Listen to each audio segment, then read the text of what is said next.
Board of Directors will be held remotely via Zoom and will be audio and video recorded. The meeting recordings, along with the unofficial minutes of the meeting or minutes of the meetings, will be posted as soon as practicable on the board's website. During today's meeting, we are providing communication access real-time translation, also known as CART. Anyone who would like to access this service should send an email to the board RTD board office at rtd.boardoffice@rtd-denver.com, and a link will be provided. Additionally, the CART transcript can be automatically translated into Spanish for anyone who would like access to a live transcript of this meeting in Spanish. A live stream of this meeting is also available via RTD's YouTube page. I would like to note that due to the recent vacancy on our committee, Chair Bouquet, in accordance with board bylaws, Article 6, Section 1A, appointed Director O'Keefe to the committee effective July 10th, 2025. Director O'Keefe's appointment is subject to ratification by the full board later this month. I would now like to call roll for the committee members. Director Busick. Here. Director Chandler. Present. Director Nicholson. Excited to be here. Rock on. Director O'Keefe. I'm here, unapproved or not. Director Pagliari. Present. Director Whitmore. Present. And I am Director Ian Harwick, and I am also present. I have also seen that we have Director Banker is on the call with us, as is Director Catlin, and our esteemed board chair, Director Bouquet. Is there anybody else that's joined us, Jack, that I missed? No. Great. Okay.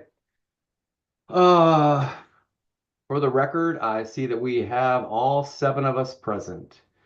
Now I'd like to open this up to public comment. I would like to open public comment to anyone who would like to address the committee regarding any topic listed in the published meeting agenda for the current and immediately preceding month.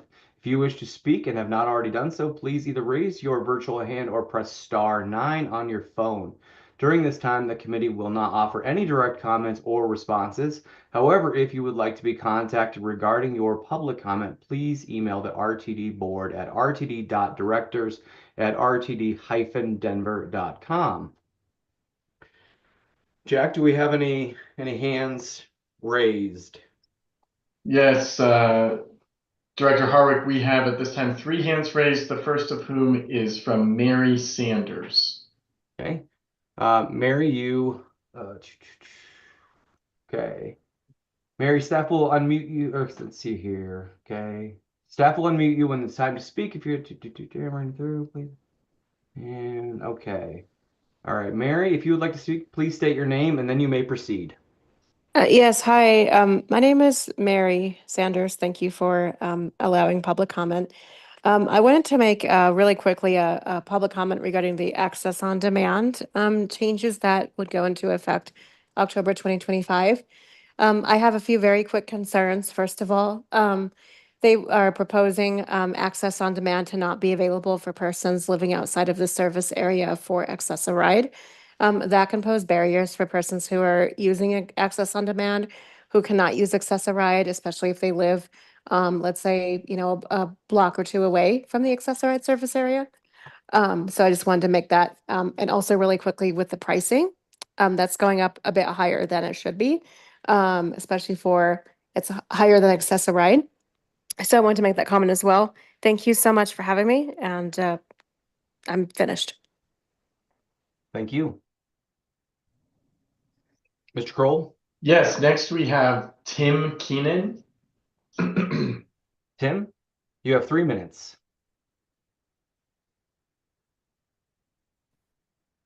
Hi there, committee. Thanks for taking my comments. Like Mary, I have just some comments regarding access on demand. And one is like hers, 2 are like hers. The fare is, here we have a program in access on demand that costs about 5 times less per trip than Access-a-Ride, but it's going to cost more. The fare is going to cost more per trip for riders. I don't think that makes sense or is fair. So I think just the $4.50 fare would be fair. And other than that, I really echo her on the eliminating the area outside the accessoride boundaries. A number of trips outside the accessoride boundaries are pretty low. I think it's like 5% of the trip total. But the people who need these trips really need them. It is the only game in town for these people who either work or live or visit anywhere outside of the accessoride area. And I really think that the savings you'd get from eliminating these people from the program are not worth it. Overall, we have here a really effective and efficient program. Like I'm not sure why the decision was made to cut access on demand rather than and make, quote unquote, make it more sustainable rather than doing the same thing to Access-a-Ride, which costs $100 per trip. That is what's really in need of reform here. So really, I think if you want to make the most, I would just slap that $4.50 fare on it, leave it as it is now, and add back the multiple stop option, because that's really handy for people with kids or people who just need to make a quick stop on the way home and don't want or need to make a separate trip out of it. That's, this is something that people with Access-a-Ride have said, hey, we don't, staff had used the equity factor in claiming this is why it shouldn't be allowed. But I've yet to hear anyone who can't access on demand who says, hey, they shouldn't have this option. I think if it's available, it's cheaper for RTD and us, and it should be allowed.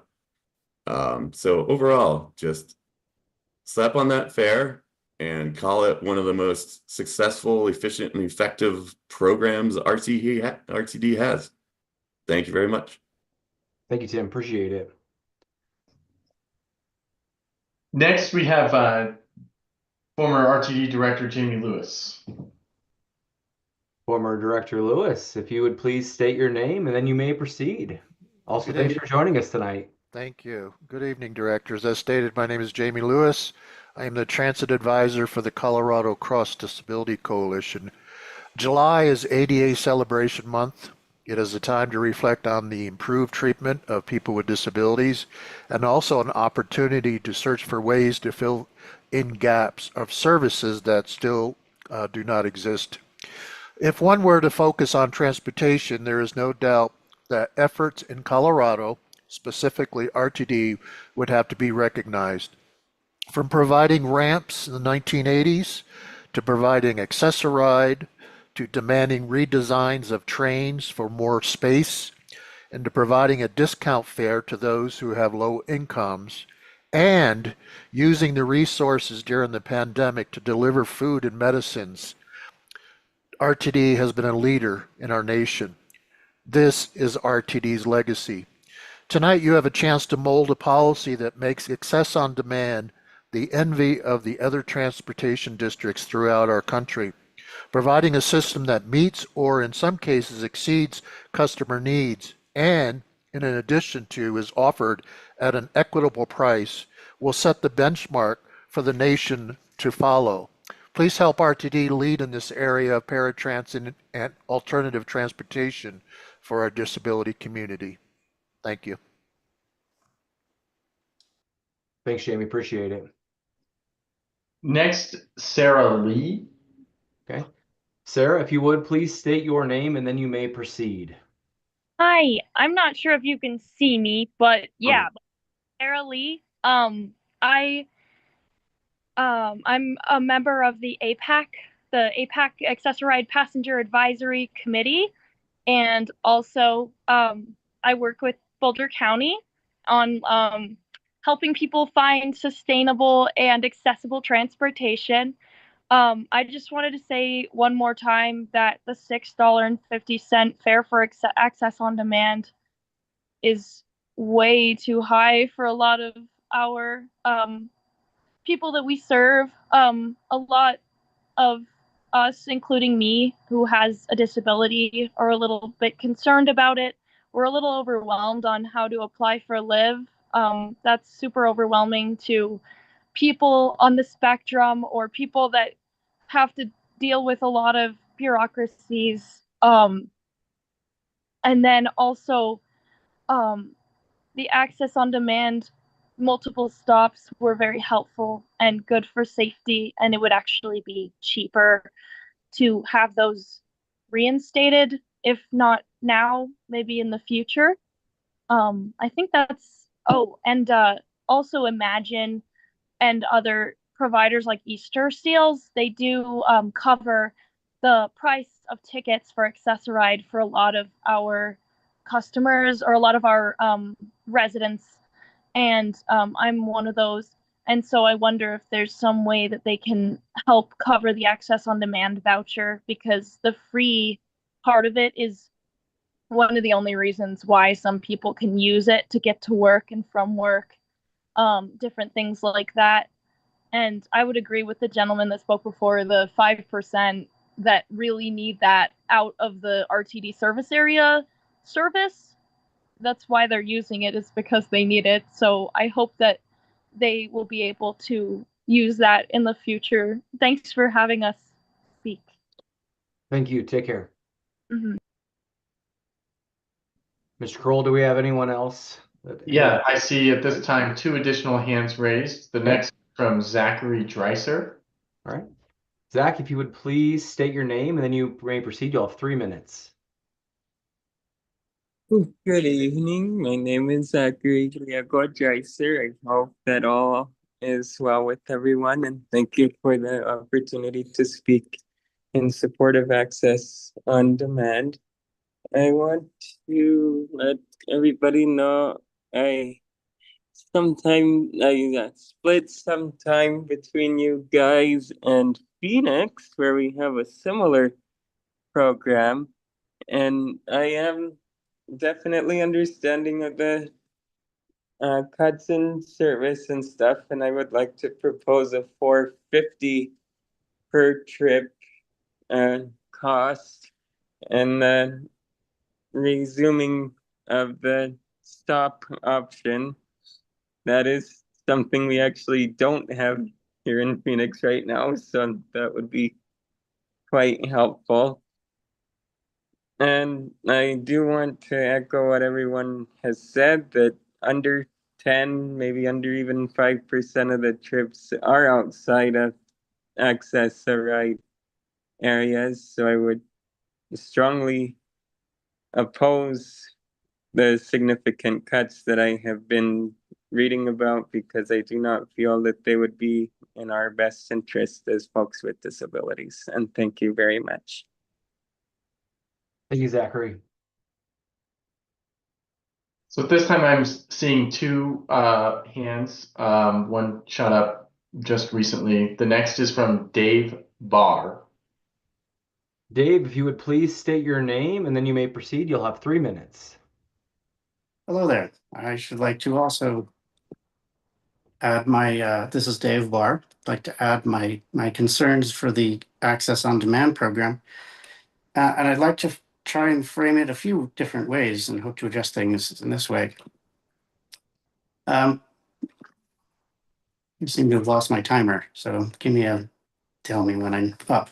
I have a simple question for those of you wishing to make the changes to the program, and that is, if you drive to work, are you restricted in your access?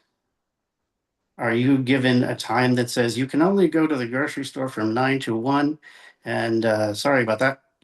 It's kind of what you're doing here. For the 90-day Access-a-Ride, you have to take Access-a-Ride for 90 days. I mean, I don't quite understand that. If you were to, let's take the supermarket thing a little further and say, all right, you can only buy this brand of potato chip from the supermarket for 90 days. Oh, you don't like it? Oh, sorry. That's how it is. That's kind of what you're doing here. If you want to put a $4.50 fare on it, okay. But you're really cutting a lot of people out, as has been mentioned. And in my case, I use the program for the doctor and seeing friends and making friends and my job. And it's been extremely valuable to me to the point that I've stayed where I am because of the program, actually, instead of having to move. It's been a big part of it, as well as relationships. So I encourage you to think about the consequences, the repercussions, and the fact that these are people that are using a program that has shown nothing but growth. You have the numbers. You have the numbers in front of you. And I believe the words 0% cost growth were also a part of those numbers. So I encourage you to, if possible, leave everything except the multiple stop option. I will say that. And leave it as is. Thank you. Thank you, Dave. Director Harwick, the next individual is joining us by phone, and I'm going to recognize them by indicating their 4 final numbers of their number they're dialing in from. So we have 9710. Hello. If you would please state your name, then you may proceed. You'll have 3 minutes. Tisha Mason. I realize that with the fare increases for Access on Demand, most of the people who use the service, I would imagine, are disabled, and a lot of disabled people, it's hard to find jobs, especially jobs that of higher income, where they'd be able to pay for the service, and restricting it to outside to only within the RTD bus limits, and as well as increasing the fare, will, I think, result in more people losing jobs, because that's how a lot of people get to and from work and such like that. And in the long run, it will end up costing more than it does now, for that it's created opportunities for people to be able to gain more independence. Thank you. Thank you. Appreciate it. Mr. Kroll, were there any emailed comments received, or is there anyone else that has raised their hand? Director Harwick, there are no additional hands that have been raised at this time, and you all received written comment from the following individuals: Corey Gonzalez, Mary Hennick, Jamie Lewis, Jamie Lewis, Carol Silvestein, and Wayne Eckerling, all of which related to the topic of AOD program modifications. Okay. Then with no other participants in the queue, we will close the public comment period at this time. I'd also like to recognize that Director Rusha has joined the meeting, and I will now turn the meeting over to Chair Bouquet to facilitate the election of chair. Thank you very much, Director Harwick. As the board chair, I will now facilitate the election, and once the chair seat is filled, I will turn that meeting over to the new committee chair. Unlike the executive committee election process, which uses secret ballots for the election of board officers, for committee leadership appointments, we'll proceed with open nominations, discussion, and vote by the full committee. We'll begin with the selection of chair, and if needed, then vice chair. We'll allow for up to 3 minutes for those board members who nominate a candidate, those seconding nominations, and any other members who wish to speak regarding the candidate to speak. I'll then call for a vote, and the candidate with the most votes will be appointed. If only one director is nominated, the committee may proceed by acclamation, and that director will be appointed. I'll now start with nominations for committee chair.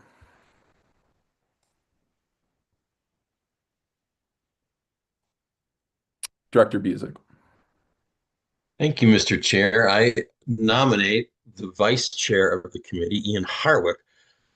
Ian has done a great job, not only as vice chair on this committee, but as a director. I've had the pleasure of serving with him for several years now. Is it several, Ian? Maybe 2, I don't know. Seems like several. So anyway, he's level-headed, and he just gets through the work and does a great job. So my nomination for chair will be Ian Harwick. Thank you, sir. Director Nicholson? Are we allowed to second, or do you just need a first Yeah, nomination? absolutely. I'd like to second Director Busick's nomination. He probably said it better than I ever could. I think Ian is one of the most level-headed board members we have, and has done a phenomenal job in his service to the committee so far. And I would love to have him do it as chair for many years to come. So, Thank you, Director Nicholson. Any further comments or nominations?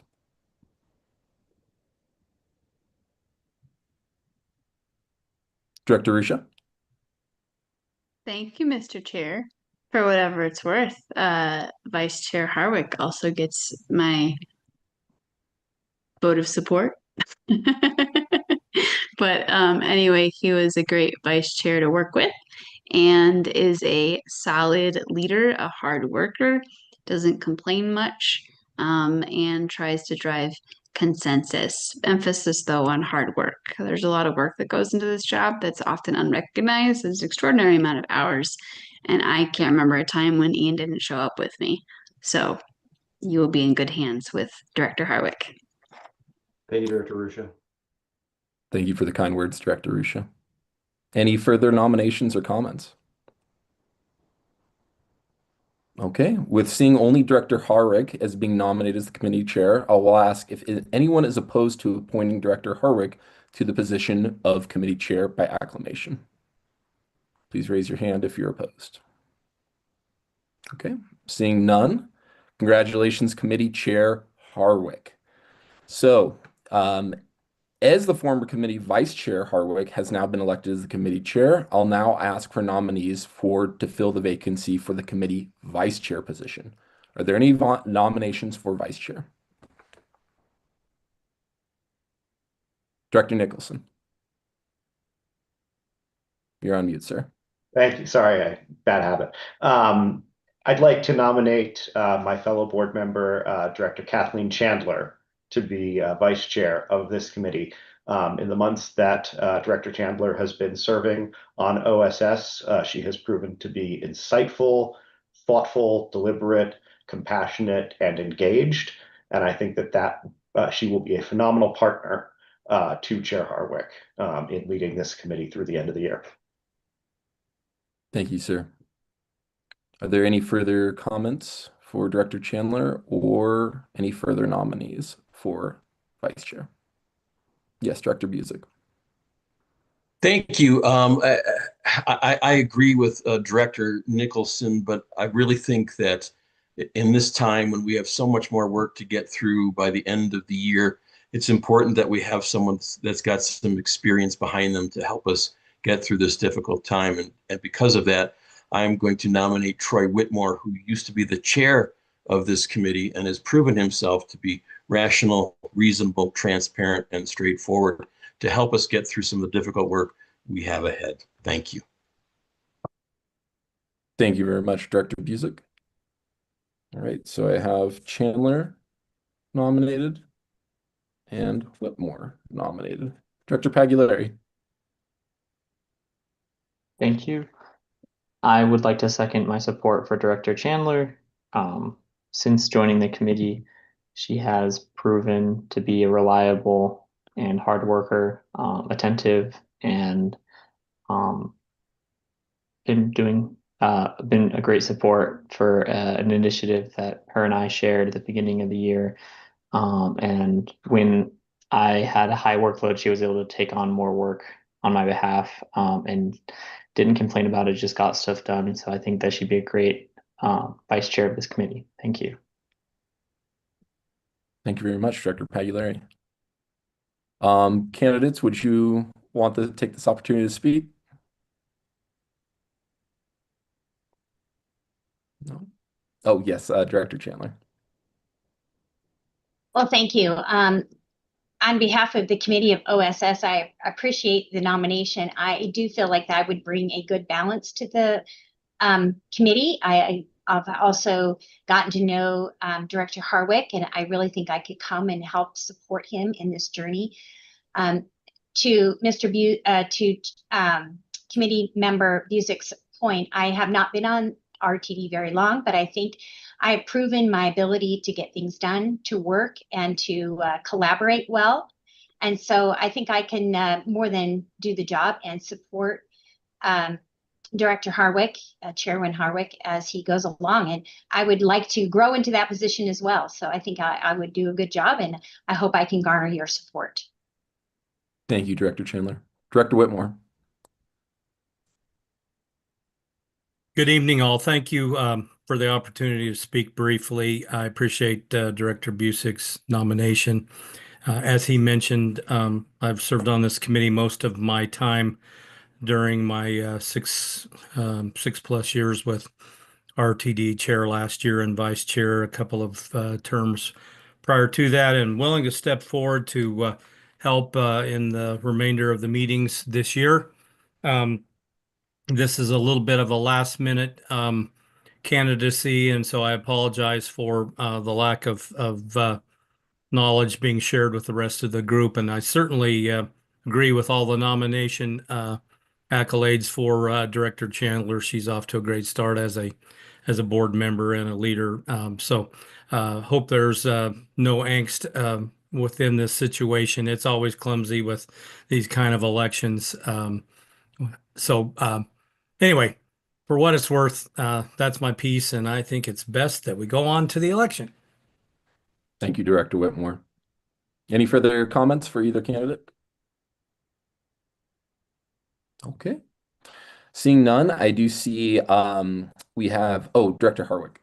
I'm just gonna speak really quickly. Troy, I've known you for a long time, and Kathleen, I'm getting to know you, and I think the world of both of you. So I just want to put that out there before the vote. And I think you both would be great. So just want to put that out there, but I'm gonna be done real fast. Thank you, Director Harwick. Director Risha. Thank you for letting me speak. So as a former member of the committee, I've had the pleasure of working with both candidates, although I've worked with Director Whitmore longer because we have served longer together.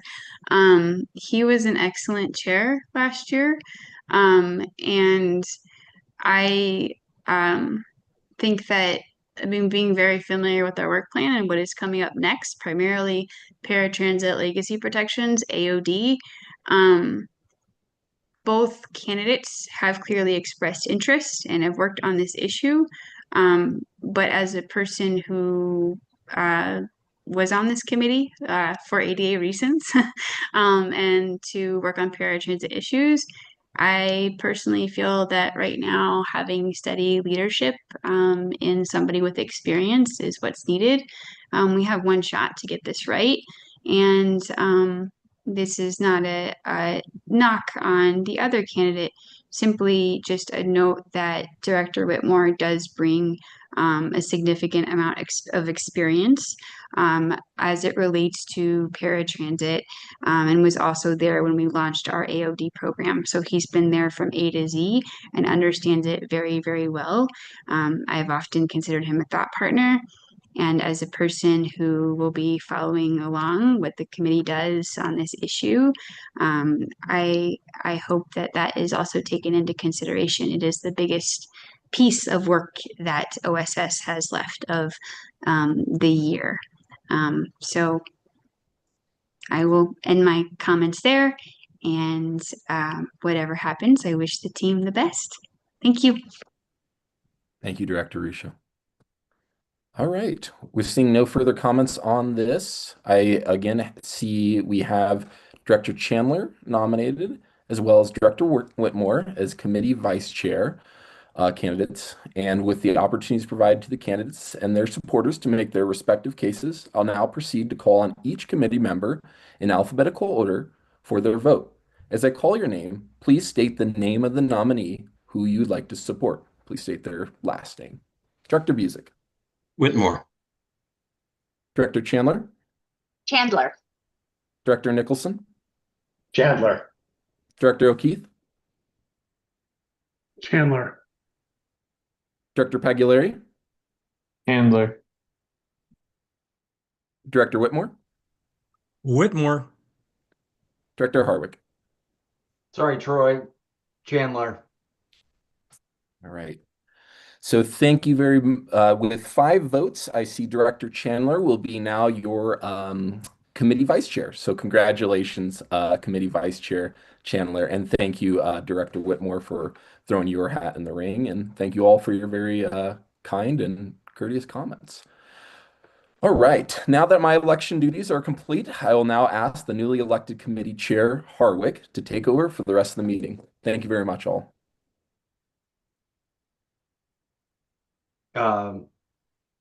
One, thank you, Chair Bouquet, and Director Chandler, I see your hand raised. Real quick.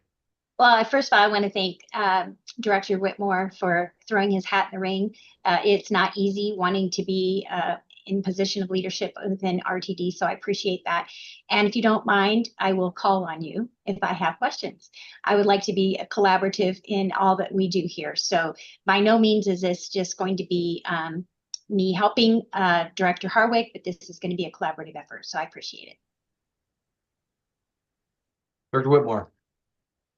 Appreciate those kind words, and you know, I have all the confidence in the world that you will call on me, Director Chandler, because you already have on a number of issues, and I appreciate that. So good luck to the leadership team, and I will continue to be an active member of OSS as long as I am a board member. Thank you. Okay. Go Rams. As there are no external entity reports on the agenda for tonight's meeting, so then we're going to move to recommended actions.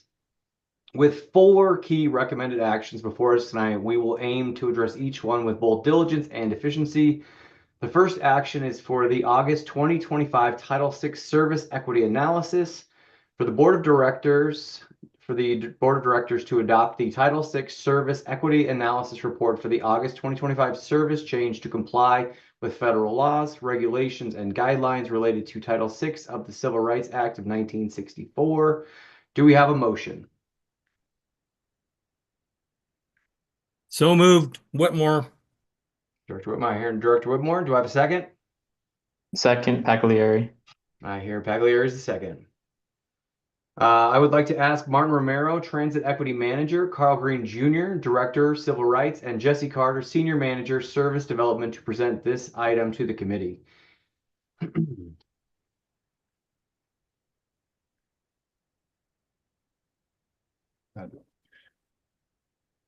So if I may, Mr. Chair.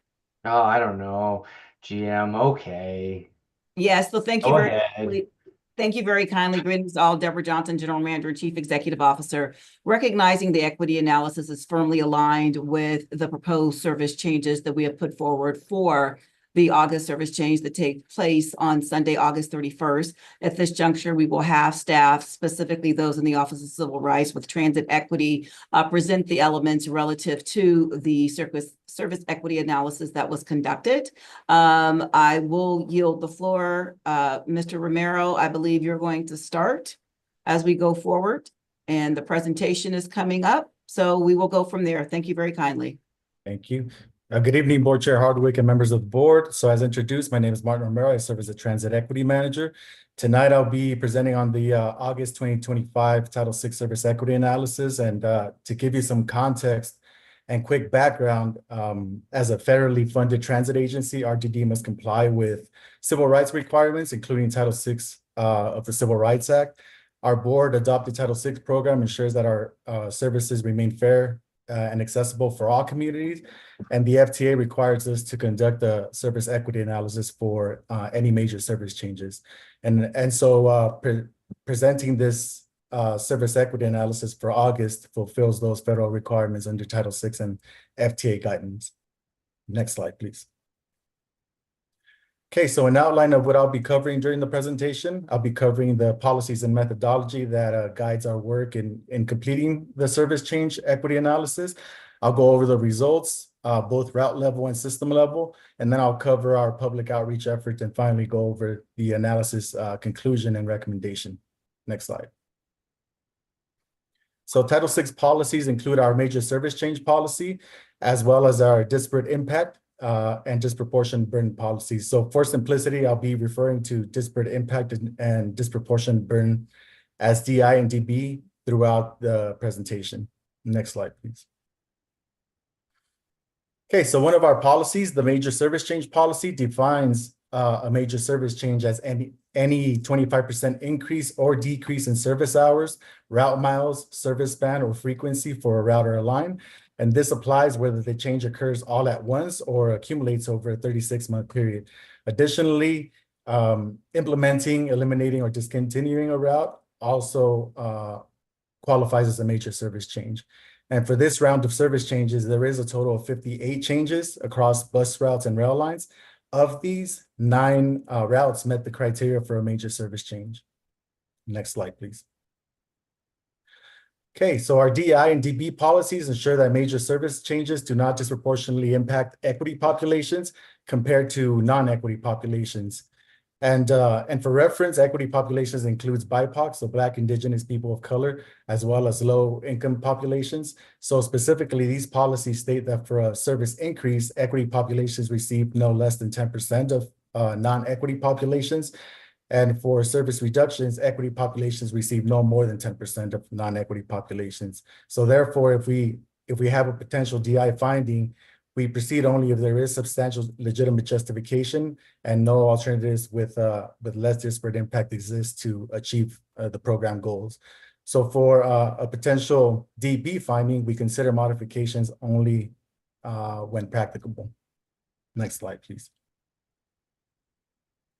Okay, so let's review the methodology used for our Title VI analysis. So we apply each Title VI policy at 2 levels, so the route level and the system level. At the route level analysis, we examine demographics within a quarter-mile buffer of each route using U.S. Census data.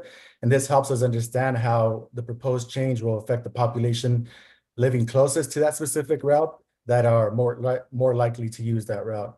And as an example in the image, Route 0 appears as a red line with a light pink buffer representing the quarter-mile buffer around it. And at the system level, we look at the demographics of entire block groups served by the route stops rather than just the quarter-mile buffer. And this provides a more comprehensive understanding of the overall impacts across the transit network. And so the system level analysis evaluates all major service changes together, which gives us a broader understanding than individual route level analysis. So in short, route level analysis looks at localized impacts for individual routes, while system level analysis evaluates the overall impacts of all major service change combined. And one thing to note is that the service district average are 38.2% for BIPOC populations and 20.3% for low income populations. And that is at the 200% federal poverty level. Next slide, please. Okay, so now having provided you that background, let's get into the route level results. So to simplify the 9 major service changes, I have a table here to indicate which changes have a potential DI and or a DB at the route level, and we separated the increases and decreases as well. So let's go over the increases first. So as shown, Route FF2 and FF4 have a potential DI, and Route 135 was found to have a potential DB. One column that I do want to highlight is the DI threshold column, and this is the difference in percentage that this route exceeded the 10% threshold. So for example, FF2 was only 0.15% from being within the 10% threshold, and similarly, FF4 was 0.10% away from being within the 10% threshold. And then Route 135 was 0.17% away from the threshold. So all in all minimal differences. All the other routes did not have any impacts. Next slide, please. Okay, so now let's go over the decreases. As shown in the table here, routes 29 and 30 were found to have a potential DI. Potential DBs were found on routes 129 and 35. Again, if we look at the differences in percentages for these routes to be within that 10% threshold, we see minimal differences across the routes that have a DI or a DB. And the largest difference here is on Route 29's potential DB finding with 0.36%. Next slide, please. Okay, so let's look at Route FF2 as an example to illustrate how we examine DI and DB. So for details on other routes, please refer to packet pages 38 and 53 for additional routes. So just a quick reminder that Title VI policies establish the threshold in order for us to perform this comparison. And so to get into the results for the FF2, Route FF2 indicate that BIPOC populations receive less of an increase in service with 0.71% compared to non-BIPOC populations at 0.995%. And that's a difference of 0.24%. This does meet the threshold of 0.86%, and therefore there is a potential DI finding. On the other end, low-income populations stand to benefit more with 1.20 more of the benefit compared to 0.67% benefit for non-low income. And this does not meet the 0.60% threshold, therefore there is no DB found. Next slide, please. Okay, so in addition to route level analysis, we also evaluate access to key activity centers to better understand where customers are traveling to. And this analysis measures changes in access to retail and convenience stores, academic institutions, social services, senior housing and employment centers. And it helps us determine whether access has increased, decreased, or is newly available on these proposed routes. So we sourced the data from ESRI Business Analyst 2022 and 2023 for retail and convenience stores and social services. We used DRCOG's regional data from 2024 for academic institutions and senior housing, and then U.S. Census Bureau longitudinal employer household dynamics of 2022 for employment. Next slide, please. Okay, so as we look at some of the major service changes in the proposal, we can see that the changes enhances access to various locations. So you may have noticed that Route 29 is not listed, and this is because Route 29's elimination will be entirely recuperated by Route 30. Route 30's elimination loses some key activity centers. However, Route 30's elimination is being taken over by Route 35. So essentially, Route 30 loses to 2,626 jobs and gains 6,375 jobs, with the extension from the 29, and ultimately with the proposal will provide access to 11,747 jobs. Similarly, the proposed Route 30 will provide access to 33 grocers and 32 academic institutions. The Route 35's proposed elimination will lose 6,922 jobs, gain 2,627 jobs from Route 30's elimination, and is proposed to serve 27,404 jobs on the new proposed route. Access will be enhanced to 46 grocers, 45 social service centers, and 30 academic institutions. Note that Route 76, not shown here, is noted here because it's not a major service change. However, this is being noted because Route 76 will still provide access to any eliminated key activity centers from any elimination from Route 35. So all in all, any elimination noted is being recovered or covered by another route. Next slide, please.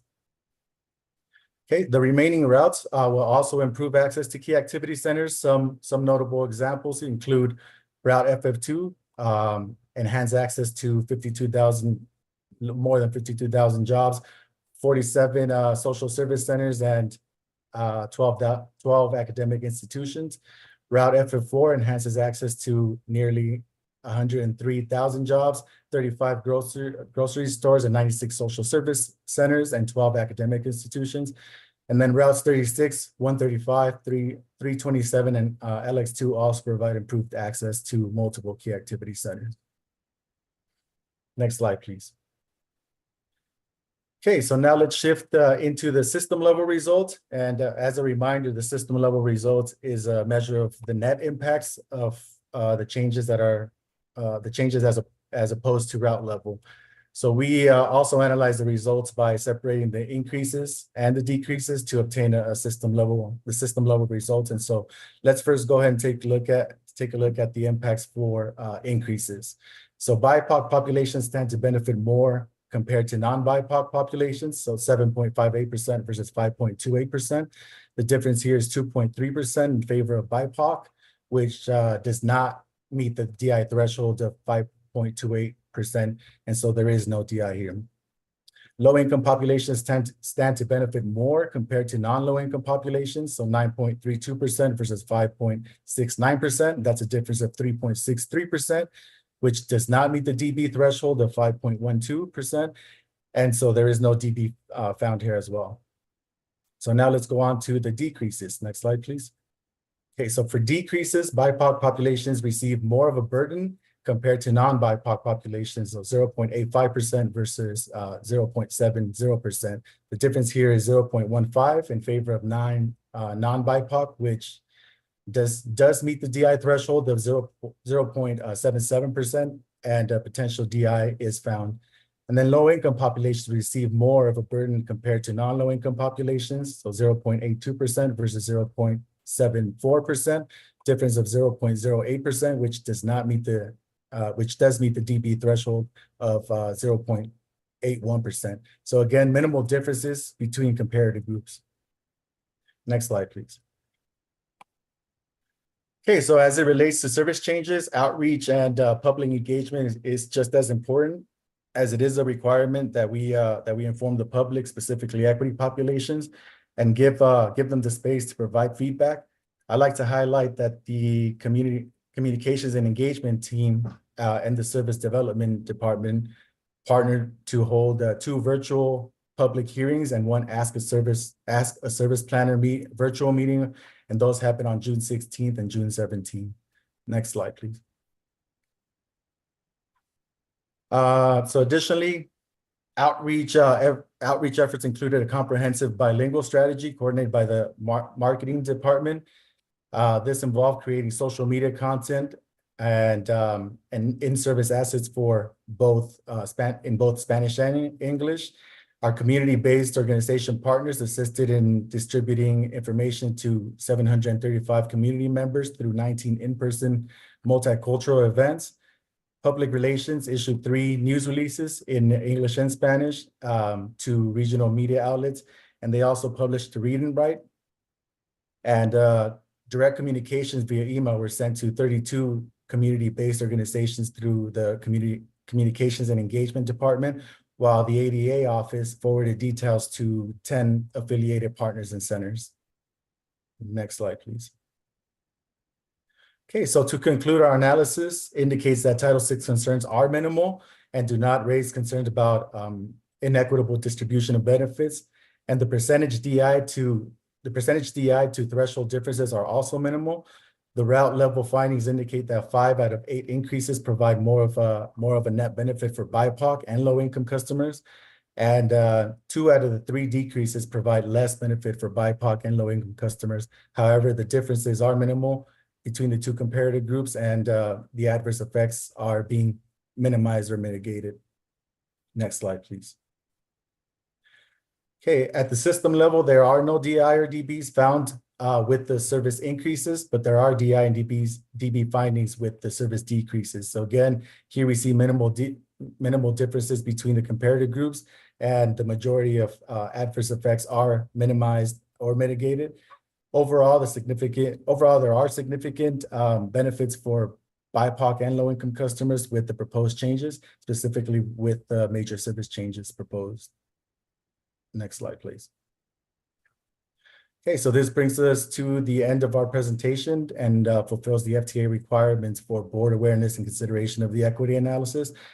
Staff recommends the approval of the August 2025 Title VI Service Equity Analysis. And with that, that's the end of the presentation. We will open it up to any questions.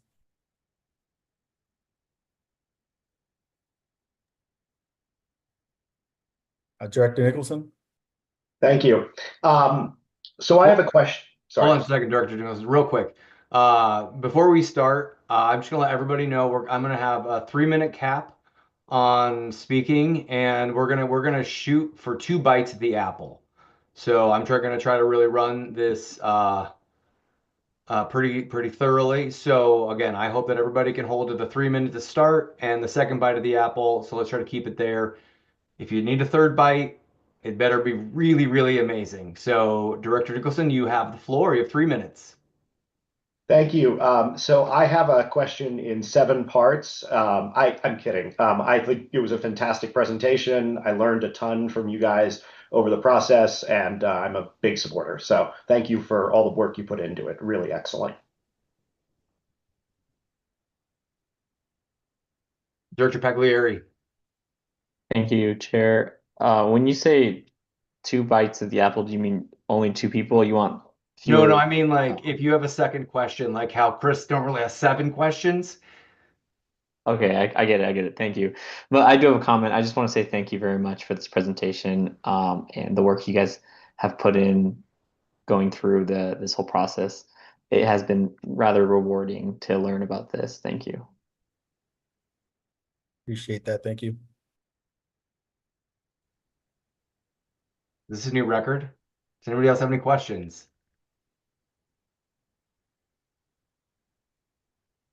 Oh my gosh.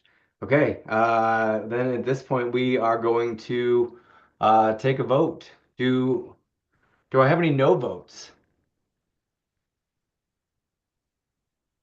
Okay, then with 7 yes votes and no votes and no abstentions, this motion passes.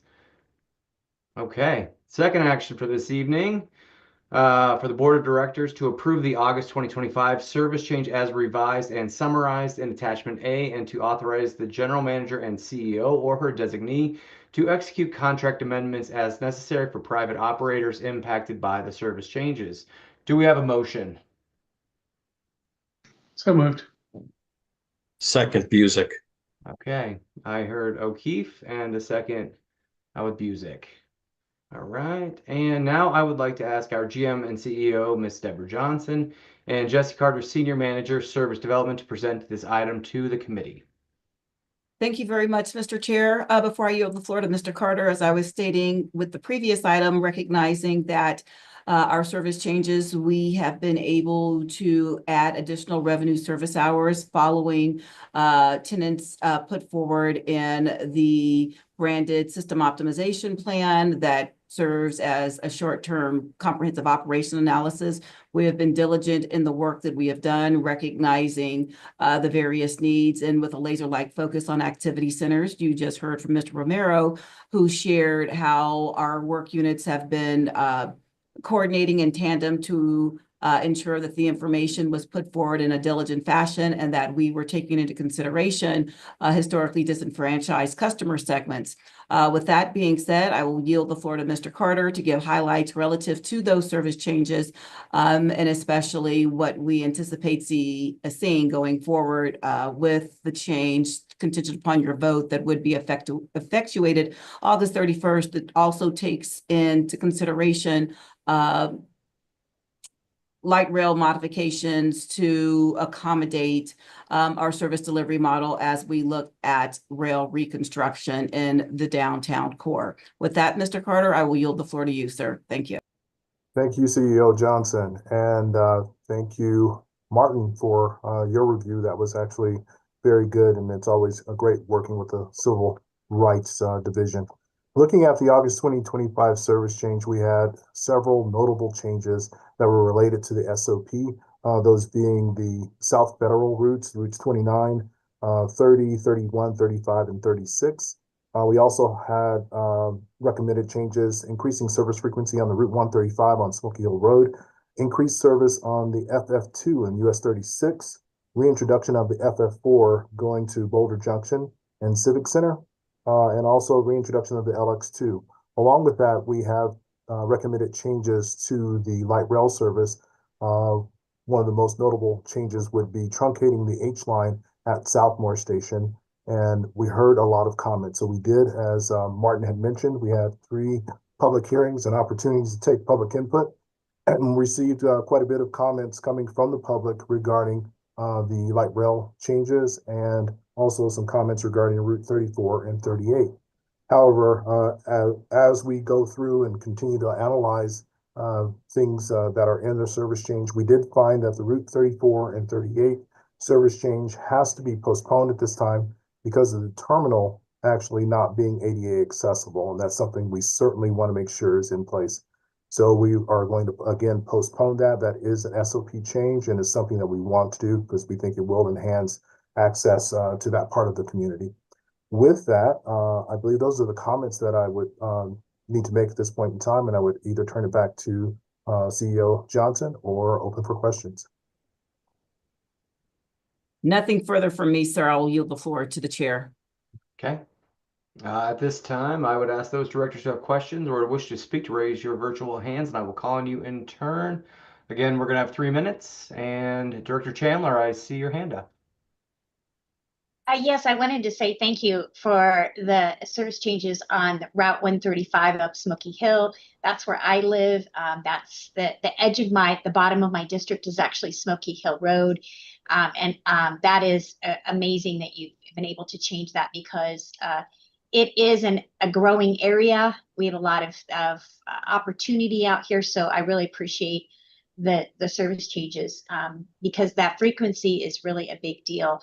I also would like to say thank you for the one on Hamden. Although I would also like to maybe think about increasing the route frequency on that Hamden at some point again, perhaps in the future, because I drive by there and the frequency is not as much as it should be. There are, people I go to the gym every day and I drive right by that bus stop, which is the very first bus stop there at Hamden and just a little bit east of Tower Road. And at 5:30 in the morning, 5:20 in the morning, there are probably 10 people there. And those people probably, have no choice because the next bus is it for another almost 30 minutes, and that just is really difficult at that early in the morning, especially when it's cold and snowy. So, but I appreciate at least you looking at it and looking at the, again, that Route 35. So I appreciate it. Okay, thank you. Thank you, Director Chandler. Director Nicholson. Thank you. I wanted to call out, so first off, the increase in 15-minute service on Quebec has been a big hit for the people in my district. But there are 2 routes here that one that I use a lot, and I'm thrilled to see the increase. I think I emailed GMCO Johnson back in January about the FF2 and the significant benefit for people who are in downtown and need to get up to Boulder for meetings and things like that. Just the amount of people I know for whom the quality of life difference in being able to take that bus is gigantic, and it's been amazing for me when I've been able to catch it. So I think there are a lot of people in my district and up in Boulder who are really going to enjoy being able to see more of that. But the second one is in 8 years of being in Colorado, I have been to Longmont exactly twice. And the reason why is that the buses that connect without the LX, the difficulty of getting there from Denver and the connection and the time, you just find reasons not to. And so I am extraordinarily excited to be able to go up and visit friends who are up there, visit RTD directors who I'm friends with who are up there. And I think for those of us who are transit dependent in central Denver, the ability to visit Longmont using that bus to go up for meetings and things like that, those regional buses are so critical, and they're an equally important part of our network to all the local buses that run through my district. And so really happy to see in this service change the prioritization and the additional service hours. And so thank you, Jesse, and thank you, sorry, Mr. Carter, and thank you, GMCO Johnson, for being able to put those additional hours back into service and being able to get the workforce to where it is that we can be doing this at all. So thank you both. Thank you for your comment. Do I have any other directors that would like to speak? All right, well, in that case, we will take a vote. Do we have any no votes? Rock on. With 7 aye votes and no no's and no abstentions, this motion passes. Our third action for the evening is Access on Demand program modifications for the Board of Directors to approve modifications to the supplemental premium Access on Demand, otherwise known as AOD, service for RTD's paratransit customers, as described herein, effective October 1st, 2025.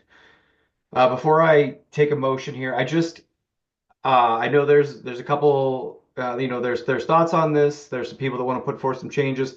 I just want everybody to remember we've been working on this for a very long time, at the minimum a year.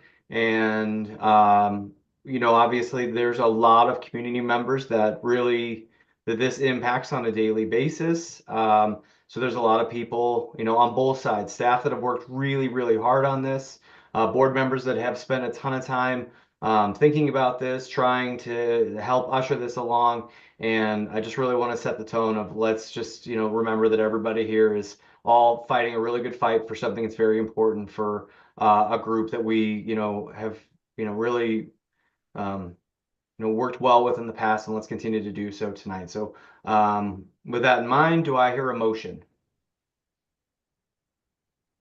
So moved. Do I have a second? Second, Whitmore. All right, I've got Nicholson as the motioner and Whitmore as the seconder. With that in mind, I would like GM CEO Johnson and Aaron Vallejos, Acting Deputy Assistant General Manager, Bus Operations, to present this item to the committee. Thank you very kindly, Committee Chair Harwick. Appreciate your comments. Deborah Johnson, General Manager and CEO. Before I yield the floor to Aaron Vallejos, just as a gentle reminder to amplify what you said, recognizing the importance of paratransit services that RTD provides is critically important to this region. And the team and I fully understand the importance of this. Hence, that's why I commissioned a peer review by the American Public Transportation Association back in the latter part of February of 2024.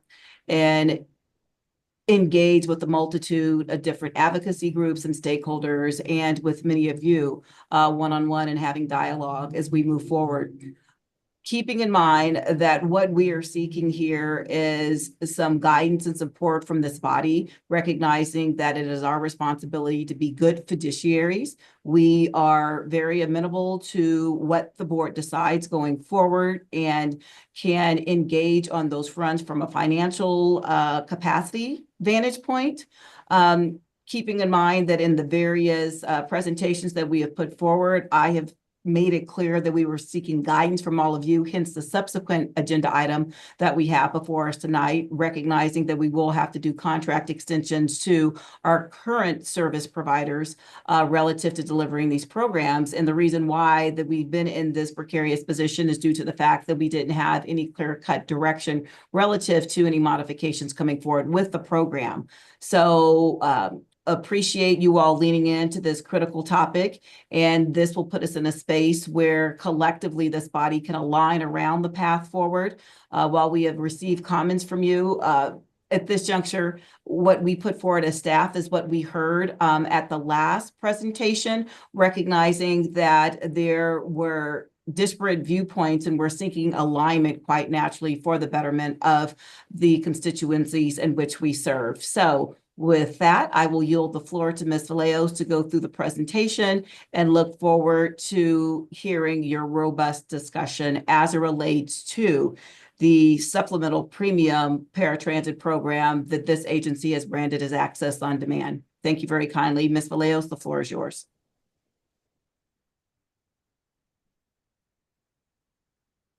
Thank you, General Manager and CEO Johnson. Let me just launch my presentation. As stated, I am Aaron Vallejos, Acting Deputy Assistant General Manager of Bus Operations. That's a mouthful to get out there. And thank you for your time today. As GM CEO Johnson has noted, this has been something that we have been discussing for a while. So I am just going to hit on some high points because I don't want to belabor some of the information that we've received several times at this point. But so quickly, we are going to do just a brief overview. I think there's a few key elements that are really important to note as we move forward with this discussion. Again, just a quick highlight of the process summary, and then we're going to present the program recommendations as they stand this evening. So for the paratransit overview, a lot of this is information that you have seen, but just again want to hit on a couple of points. So we have been discussing Access-a-Ride, and that is RTD's federally mandated complimentary paratransit service. And I think one of the biggest things to note about that is that service must be scheduled at least a day in advance. And I think a lot of these other topics are very common. You must be eligible and meet certain criteria as set forth by the Americans with Disabilities Act. It does supplement our fixed route service within that 3/4 mile boundary. And it is provided by all RTD branded 100% accessible vehicles. And then we have our Access on Demand service, and that is, again, our supplemental premium service for paratransit customers. And this is not the same as Access-a-Ride, which is our federally required program. It is in addition to. This is, again, subsidized curb-to-curb taxi and ride share service. And then I think some of the biggest points to note with this one is that trips do not need to be scheduled in advance. Trips are not shared and are point to point. And then something else that is very important to note is that trips requiring a wheelchair accessible vehicle are primarily provided through RTD Access-a-Ride vehicles. So then just touching on the process summary, as GM CEO Johnson noted, this all really did start with the commissioning of a peer review back in February of 2024. That was a very thorough process that was conducted to review not only our Access on Demand program, but also our Access-a-Ride program and look holistically at our paratransit services. We presented Universal We There because I was not in my current capacity, but recommendations, but just kind of the overall peer review were presented to the Operations Safety and Security Committee in November of 2024. After that, we did conduct very extensive outreach and refined further recommendations that were presented in March of this year.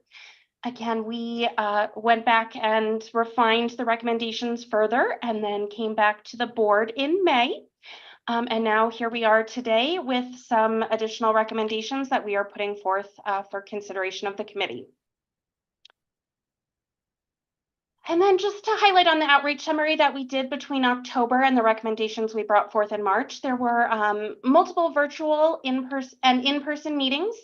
We conducted several surveys that were really geared towards active customers, but we also had a website where the general public and interested parties could provide their feedback. And various emails and other communication that went out to our customers. And then again, we have continued engagement since that point with the guidance of our general manager and CEO.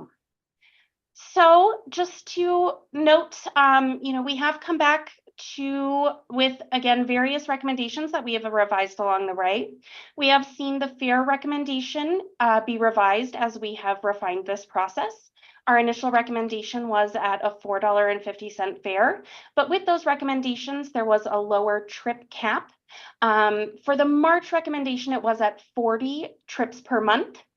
And between the initial recommendation in November and the revised, the trip subsidy was also adjusted accordingly, kind of with that additional higher trip cap. With the scenarios that we discussed at the May board meeting, we did have two scenarios. The fare in those scenarios, we had a $6.50 fare for one scenario, and then we had a tiered fare for a different scenario that would allow for a lower fare for a lower number of trips. And then as the number of trips increased, the fare would increase with that. So again, for the first scenario with the $6.50 fare across the board, that was at a 50 trip per month cap.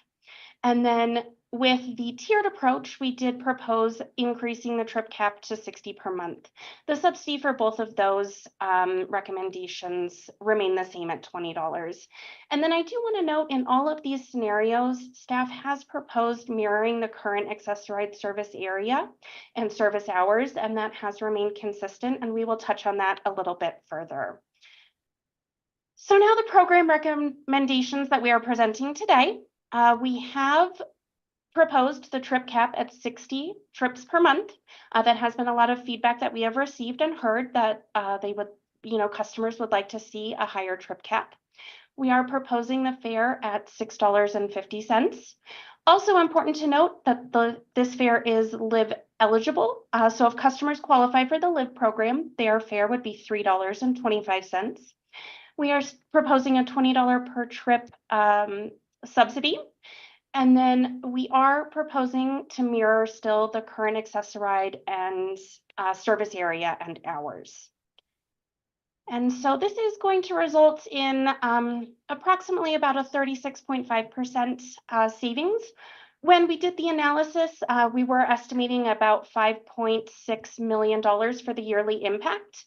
That is going to vary slightly as the program does increase in popularity. That dollar amount will change, but again, the percentage should be about the same. And so wanting to touch on the preferred scenario, why we are making some of the recommendations that we are making. We have kind of tried to target an approximate savings that we think will make the program financially sustainable. Again, this is still a supplemental premium service, so there are some features that are available that maybe are not available on the Access-a-Ride, particularly that trips do not need to be scheduled in advance. Trips are not shared with other customers, and again, they are point to point. And it is important to note that Access-a-Ride is available should a customer know they need to take a trip in advance. They can always utilize that in an effort to manage their 60 trip cap. And then again, it's also always available if they do reach their 60 trip cap before the end of the month. And just touching on a few more important points for why we are bringing forth some of the recommendations. As I noted earlier, RTD does provide the wheelchair accessible vehicles for the majority of the trips that require that feature, the wheelchair accessibility. And why this is really important to note is that Access on Demand trips with WAVE vehicles reduce our availability on Access-a-Ride. So we are drawing away from our federally required paratransit program to operate some of the Access on Demand service. There is also, depending on the availability of those wheelchair accessible vehicles, because we are providing the majority of them, depending on if the demand continues to increase, that could result in longer wait times for on-demand trips. And then again, as I noted earlier, but just to put it into perspective, providing that wheelchair accessible service is reducing our capacity on Access-a-Ride. When we did our most recent analysis, it was reducing it by 17%. But what I do want to note is that when we first started looking at this back in 2024, that started out as 10%. So we are seeing a pretty big increase in pulling away from our Access-a-Ride service to support our premium supplemental service. And as was noted, again, when we look at 2024, 95% of the AOD trips that were completed during that time period would still be eligible for service if we did implement the Access-a-Ride boundary in effect. But again, some of this, while there are cost savings, is really more being put forward as we balance between the two programs, because it is important that we still maintain, quality service on our Access-a-Ride program.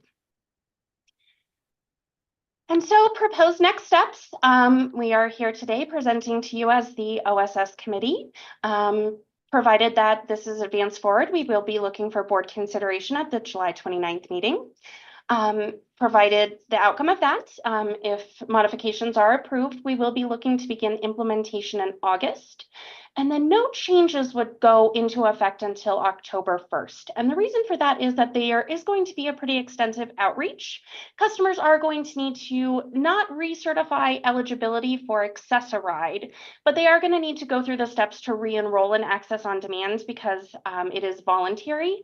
So there are just going to be some steps that need to happen with that. There are also some customers that aren't necessarily as involved or in the know. And so we want to make sure that we have really strong communication and outreach so there are no surprises come October 1st. So that is our plan going forward. And with that, I thank you for your time.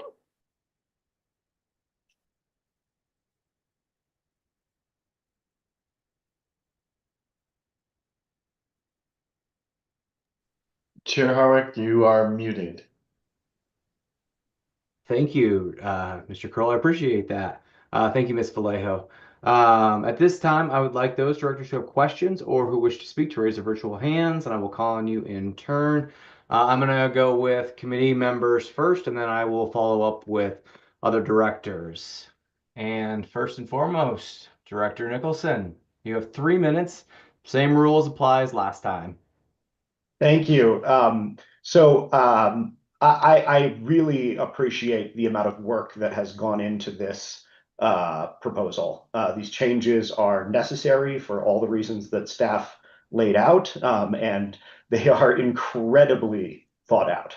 I have been on so many meetings looking at this issue and had so many conversations, and I think that they balance a lot of different important considerations incredibly well and give us cost savings that are sustainable well into the future. And I think a large question mark for me in the long term for RTD is around, the sustainability of the choices that we make. And so seeing us make those choices here is really something that I welcome.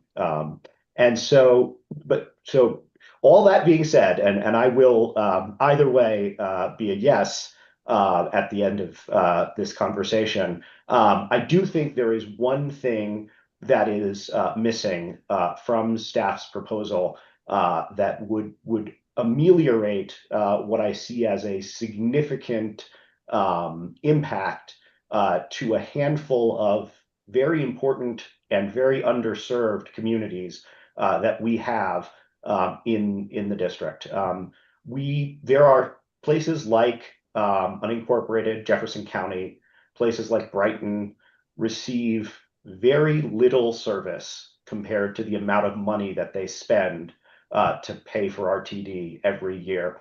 And this proposal for those places that have only commuter service would mean that they would lose access to AOD entirely. And I just don't think that's right. I'm not personally comfortable with it. I can understand the reasons why staff went in that direction. It makes logical sense to make it match up with AOD or with AAR, but I think we need to recognize the impact of doing that on these communities that already are disadvantaged. So I'd like to make an amendment to the proposal to say that the access on demand service area shall also include all origins and destinations that lie within 3/4 of a mile of any RTD fixed route bus service, including commuter and regional bus routes. Mr. Chair, I'll second the motion. Okay. We can take a vote. Do I have any no votes? No. One no. Okay. Go ahead. Chair Kroll. Yeah. Chair Harwick, you might wish to entertain a little bit of discussion on the item before the vote. I don't believe it was entirely clear that discussion had been exhausted on that. Fair. Thank you, Mr. Kroll. Do we have any discussion on the amendment? So I see a bunch of hands. If you wouldn't mind lowering your hands, I have O'Keefe, Busick, Rusha in terms of like normal questions. But Rusha, I see that you have a question on this one. So if you want to go ahead, please feel free.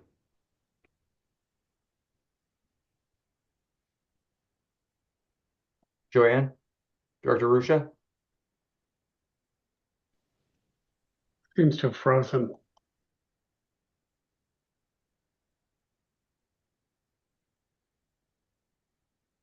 Hey, while we're waiting for Director Rusha to get back online, does anybody else have any discussion questions for the amendment? Director O'Keefe, I still see your hand up. Is that for this or is that for your other secondary question? It's not a secondary. I was going to speak on the general item before us, but one of the things I was going to say is related to this. So if you'd prefer, I'd say it here. If you want to say that here, And then I'll go to Director Catlin unless Director Rusha shows Right. up. Cheating the 3-minute clock. So I think Director Catlin is probably going to be similar to my comments. We have a disparate service already set up for the area. You pay the 1 cent sales tax wherever you live, regardless of service. And we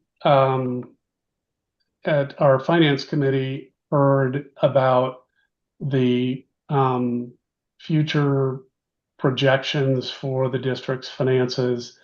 And we are going to be in a position where we're going to need to ask all of our constituents and stakeholders to support something to get us on a financial footing for the remainder, for decades to come. We can't continue limiting service by things that are geographically preferable to the urban core. That is a really important part of our service. Absolutely get it. And we'll always have more. What we're doing in removing bus service and light rail service is disadvantaging people that we need to reinforce support for the district. And so I strongly support this amendment. I actually think it could go farther and bring more people in. It's an arbitrary distance. I know it aligns with Access-a-Ride. However, bus routes have disappeared from my district and others, and the need doesn't go with those bus routes going away. These are people that are not using traditional bus routes, and they're at the mercy of people who are using them. And so I think as we go forward, we need to really think about what the impact for people that sit outside that urban core and are conveniently located within a 3/4 of a mile of 100 bus routes, and focus on an equitable service that is also implementable in places that are outside the urban core. Thank you. Thank you, Director O'Keefe. Director Rusha, I had you as the next person, and then Director Catlin, I have you following Director Rusha.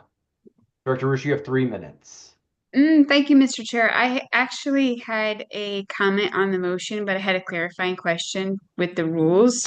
Does this count as my one of my 2 bites at the apple on the motion? I wanted to talk about the motion, but I lost connection. No, it's all right. Just go. We're going to give everybody a little bit of grace on this one, but we will all kind of try to keep tabs on it. Go for it. Just go. Okay, I just want to talk about the motion, and then later I have 2 comments. Okay, thank you. So I appreciate what Director Nicholson is trying to do. However, in reading the language proposed, I actually think it has an unintended consequence.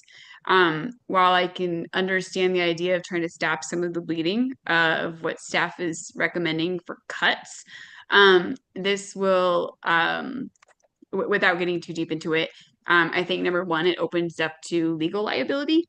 And 2, this committee had on its work plan, it's in progress, and directors are still working on it, legacy status, which includes both AAR and AOD. So on that one, we have to goose gander. And you could also read this to inadvertently cost some people service based on the numbers that we currently have. So while I understand where Director Harwick is, or excuse me, Nicholson is coming from, I would urge the committee to pause, do some more research with staff, and then you can always bring it back next month, or we can entertain it at the end of this month. Thank you. Thank you, Director Rusha. Director Catlin. Thank you. I am not a member of this committee, but I strongly support Director Nicholson's amendment. This has been a sore subject of mine because of all of the routes that have been deleted from my district, and the needs in my district are great for this type of service. And I just really appreciate actually Director O'Keefe's and Director Nicholson's arguments in favor of this amendment. and I'm not a member of the committee, but I strongly support this. And I don't think that AOD is a zero-sum game. I believe that we can look in the finance committee at some trade-offs and believe that we can really avail this service to garner more ridership in the district for all members. And I'm very much in support of this and do not want to, I don't want to take away from any service, but I want to make sure that we see everything that we can to augment service to those that are underserved, particularly in my area. Thank you. Thank you, Director Catlin. Director Nicholson, second by your friend on this part. Very quickly, I just wanted to acknowledge that, while I'm running the amendment here, it was and has been Director Catlin who has been on this for ever since I've been on the board and before, and I've really learned a lot from her about this issue and the significant impacts that it has on districts like hers, and Director Whitmore's and Chair can't remember the last name of our chair. So the chair of the board. But my point being, I just really appreciate the advocacy that she has put in on this, and I think it's the right thing to do. So thank you. Okay, I have two questions for staff. First one is for Ms. Vallejos. The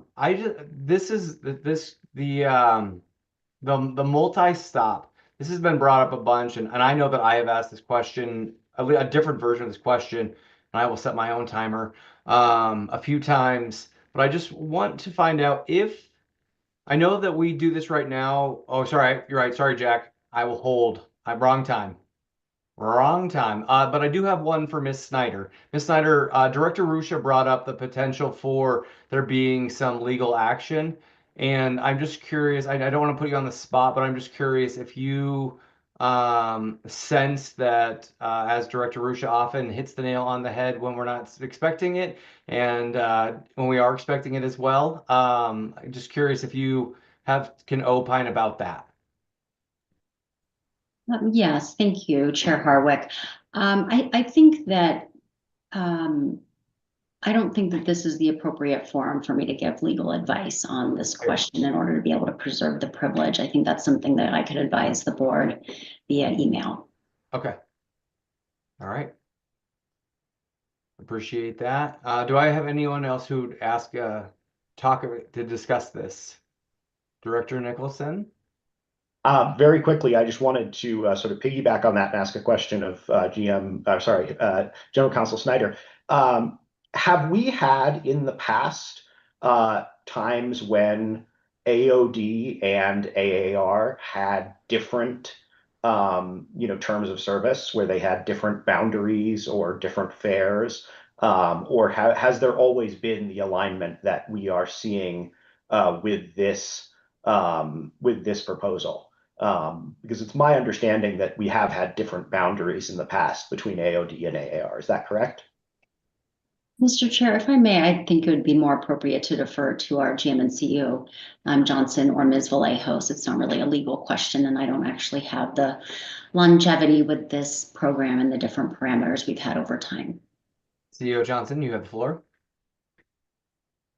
Thank you very much, Mr. Chair. Appreciate the question, Secretary Nicholson. I think it's important to amplify what has been stated numerous occasions, recognizing that the Access on Demand program is a supplemental premium service. Hence, this is a program designed by RTD. The Access-a-Ride program is the American with Disability Act of 1990, complimentary paratransit service by which we adhere to the FTA guidance recognizing 3/4 of a mile. Moreover, to the point that Ms. Vallejos has amplified, recognizing that we are using RTD wheelchair accessible vehicles to provide support, which is pulling away from our ADA mandated paratransit service to ensure, I would say, fairness across the customer segments. I provide that to say that, yes, there have been different programs, but this agency during my tenure, and I'll yield the floor to Ms. Vallejos, who has longer tenure than I have, but this program had started as a pilot prior to me coming on board as the general manager and CEO by, I'd say, several months. With that as the context, they are different programs, and keeping in mind that we do have different fares as well, recognizing that the airport is a premium service. And if one would read the APTA peer review, that is something that was critical as well, because we have heard comments about the disparate fare structures relative to what we are presenting, because they're different programs by virtue of adherence to federal guidelines. With that, I will yield the floor to Ms. Vallejos to answer your question from a historical perspective. Ms. Vallejos, the floor is yours. General Manager and CEO Johnson, I think you did an excellent job answering that. You are correct. This did start out as a pilot within a few zip codes, and then it was expanded into a larger program. So just with that, the nature of that, when it was a pilot, obviously it had a different service area because it was only available in a small market. And then again, it has had a different boundary, being a different program than Access-a-Ride, really since kind of the start of when it was launched as a more large scale program available to the entire paratransit customer base, Access-a-Ride customer base. And again, there has been differences in fare. So I think GM CEO Johnson, you covered it well.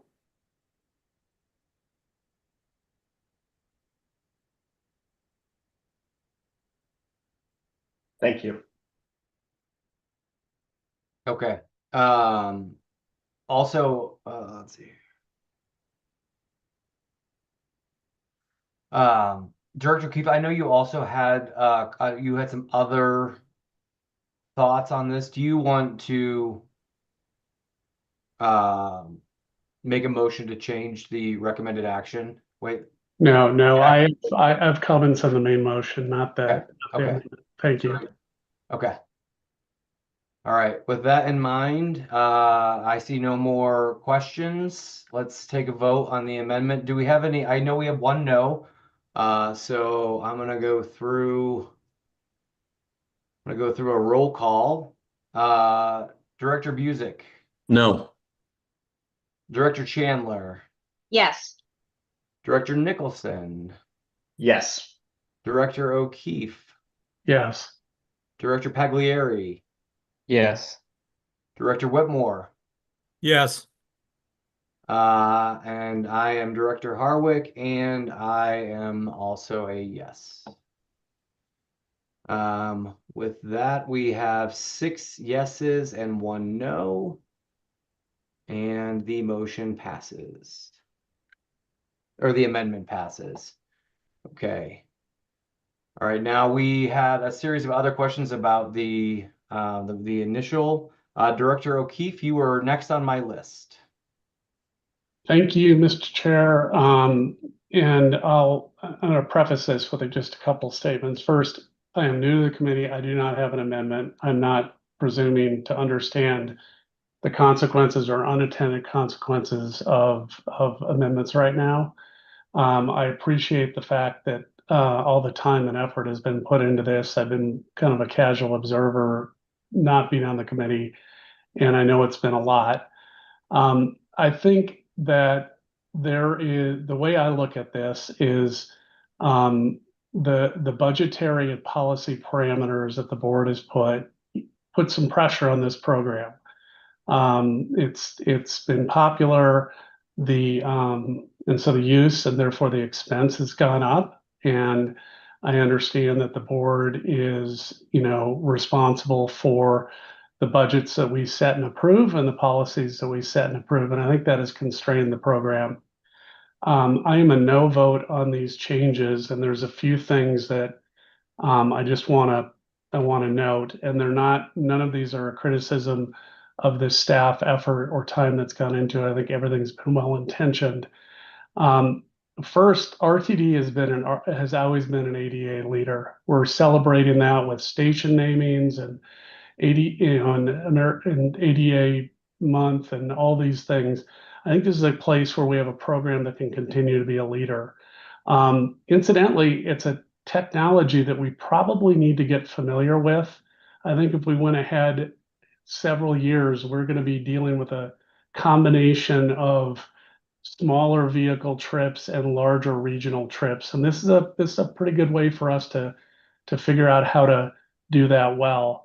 It's a popular program, and I'm not sure that popularity drives budget. It's also popular, and I think having enthusiasm for a program that we're running right now is unique. And so I think emphasizing things that people are finding value in is important. I don't understand the base fare difference. I understand that the airport is different as a premium service. And I understand that's a term of art. But in this case, it's really an accommodative service for people that need a more intimate trip, going to school, going to the doctor that may not be appropriate. The cap on trips I've heard is a challenge, and I understand staff has done a great job with that. All our trips are subsidized, and some more than others. So I understand this is not the highest subsidy. So I'd like for us to look at the program or the proposal between now and the board, and I will come back with a little bit better understanding of it and may have some amendments. But tonight, I don't think it fits it, and I am a no. Sorry, Director O'Keefe, that thing, I couldn't get it turned off in time. I deserved it. Okay, I'm going to call on Director Busick and then Director Rusch. I see your hand after that. Thank you, Mr. Chair. And I just want to concur with the comments made by Director O'Keefe regarding this program, and I'll also be a no vote. I made these same comments, I don't know, a month ago with regard to this service. You know, these people, this community of people have come to rely and depend upon this service just to live their lives, not to go to Bronco games and not to go, you know, to other things that are somewhat extravagant, but to live their lives. And here we are proposing a plan that will, in essence, take this away from a number of people who can't afford to do this anymore. So this community is going to be negatively impacted. And I guess we can tell that because I haven't heard one comment from one member of the disability community in support of this. So I made these comments last time. I'm sticking by my comments. I appreciate the comments of Director O'Keefe. I will be a no vote on this. Thank you. Okay, Director Rusch, I've got other committee. Well, go ahead, Director Rusch. Thank you, sir. So I concur with the previous comments, especially Director Busick. We've been hearing about this for 10 months, I think, and we've heard hundreds and hundreds of comments saying no to all the various iterations. I have yet to hear one.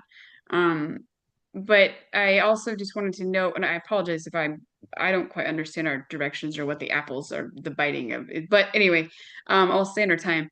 Savings may be up to $5 million, maybe up to $5 million. We didn't even hit our budget last year for this program, and service enrollment has leveled off. That's couch change. We could easily find that. We have that money. And then finally, on WAVE services, wheelchair accessible vehicles, excuse me. The reason why we're providing wheelchair accessible vehicles is because we told contractors years ago when we originally signed these contracts that they didn't have to follow the ADA, that we would figure it out. It has been 5 years. And our solution to ensuring that we weren't discriminating on the basis of disability was, yes, to pull away from Access-a-Ride and use those vehicles. That was not a good solution. That wasn't a good solution when it was brought up 2 years ago, and it's not a good solution today. And I don't think it's fair for us to go to community and say, we didn't have an answer, so we're going to gut a popular service that thousands of people depend on because we couldn't figure out how to not discriminate on the basis of disability. That's not why we're here. That's not why the board is here. And I strongly encourage a no vote on this package from this committee.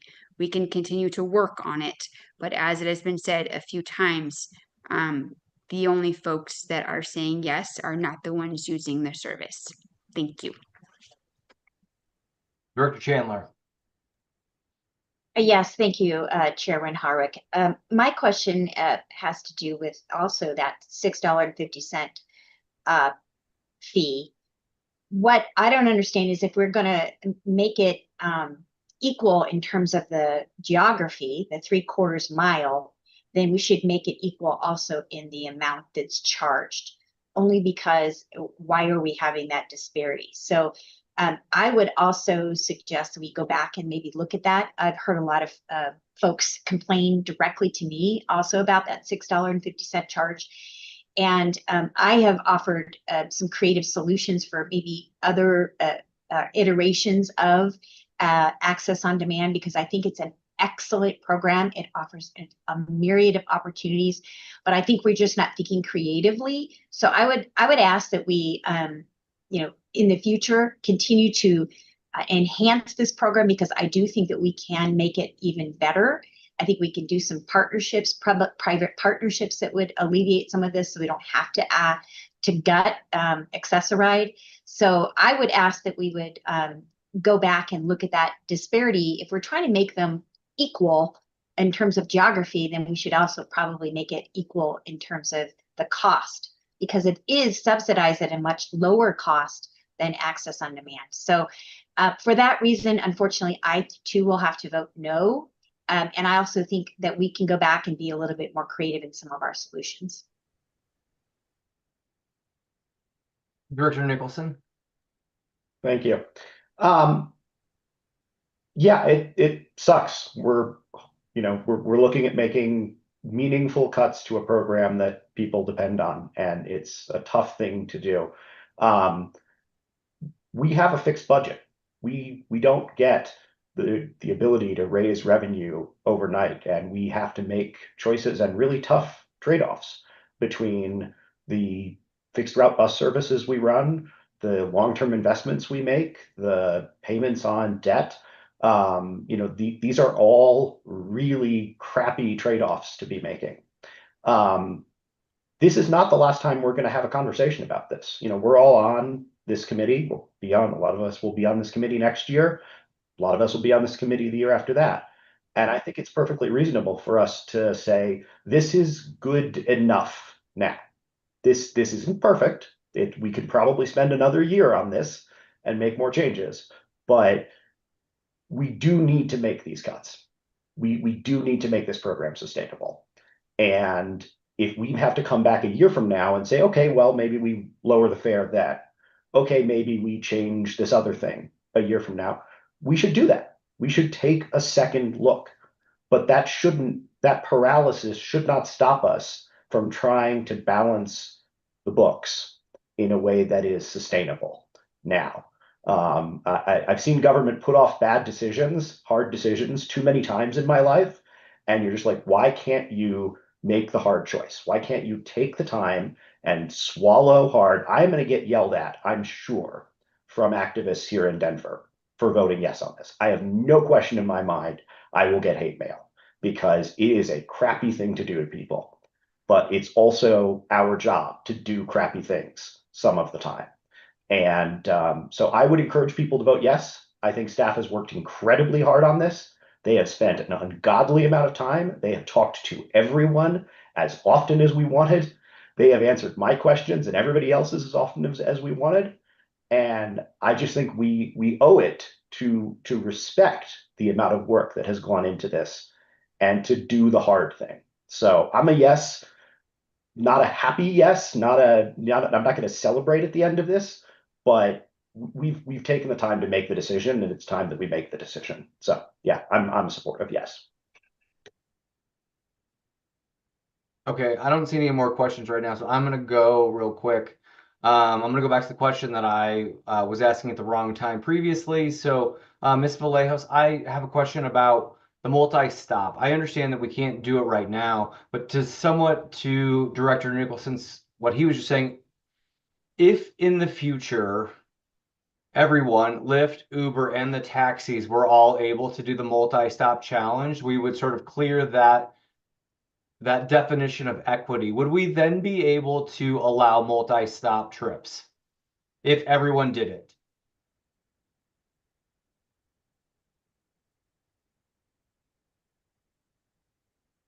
I think, again, that is definitely something that would be a future consideration that we could have at that time.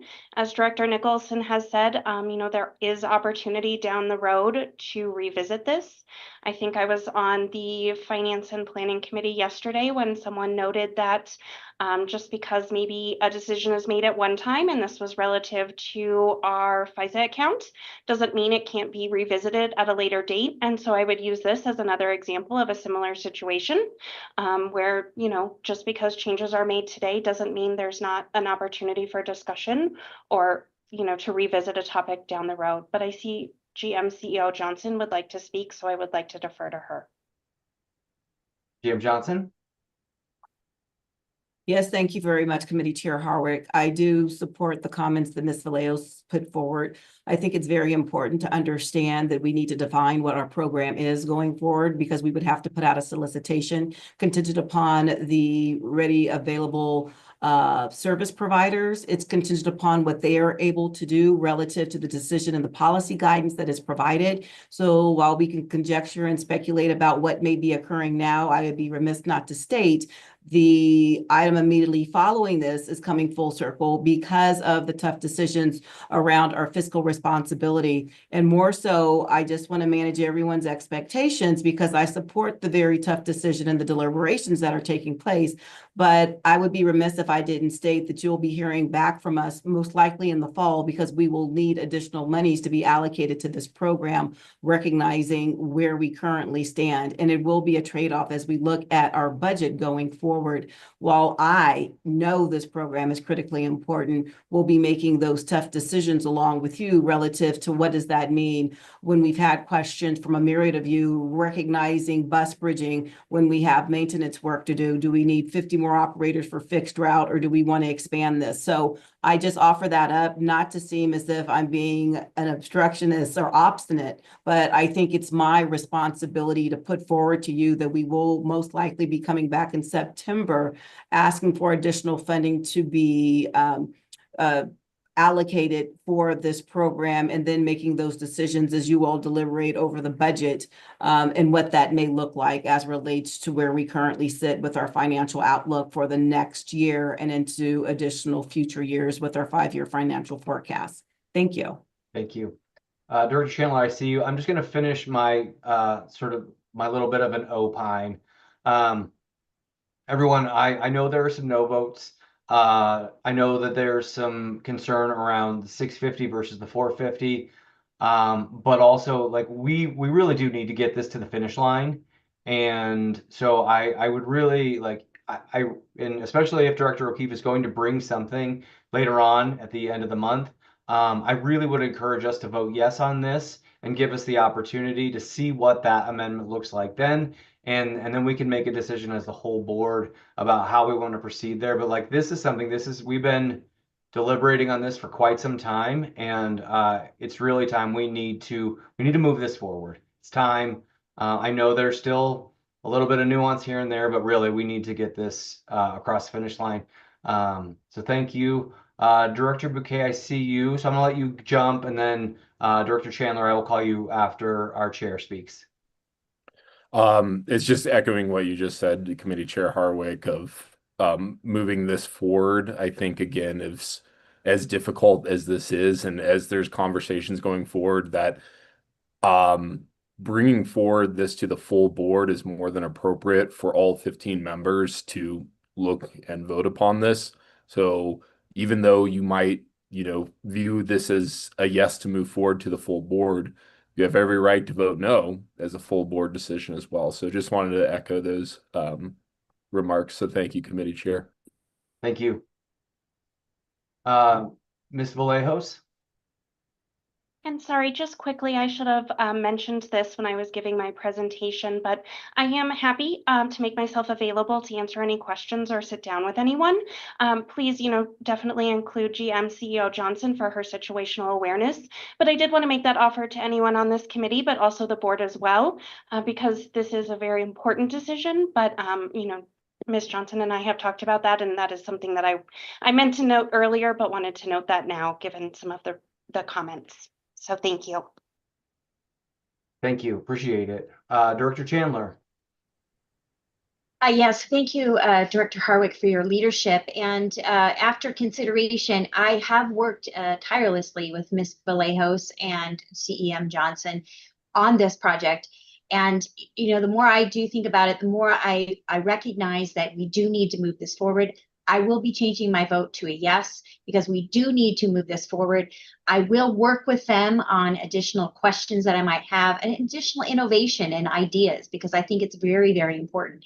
My question really has to do with when you talk about revisiting this at a later date, what exactly does that mean? Because I do want to move this forward for the sake of the organization, for the sake of RTD, and for the sake of access on demand.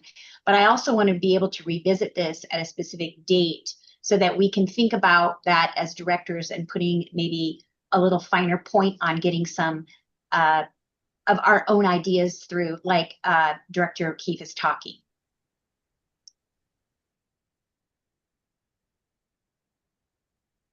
I'm not sure if that is GM CEO Johnson or if this is Ms. Vallejos. If I may, Mr. Chair. Please. I thought the question was directed to one of you as board members, recognizing the conversation that has ensued. Is it in reference to what we are presenting right now, recognizing the due diligence that we have done by leveraging, APTA and members of the organization to look at this through their lens of being subject matter experts, working with advocacy groups. We have come to a place whereby we have done refinement based upon feedback that we receive. So relative to revisiting it, we are amenable to working with you. There could be a date determined that you all opine on, but I really believe that this is in the court of the board to provide direction to staff as we have done our due diligence for in excess of a year. Thank you. Yeah, thank you so much, GM. Director Chandler, do you have a follow-up there?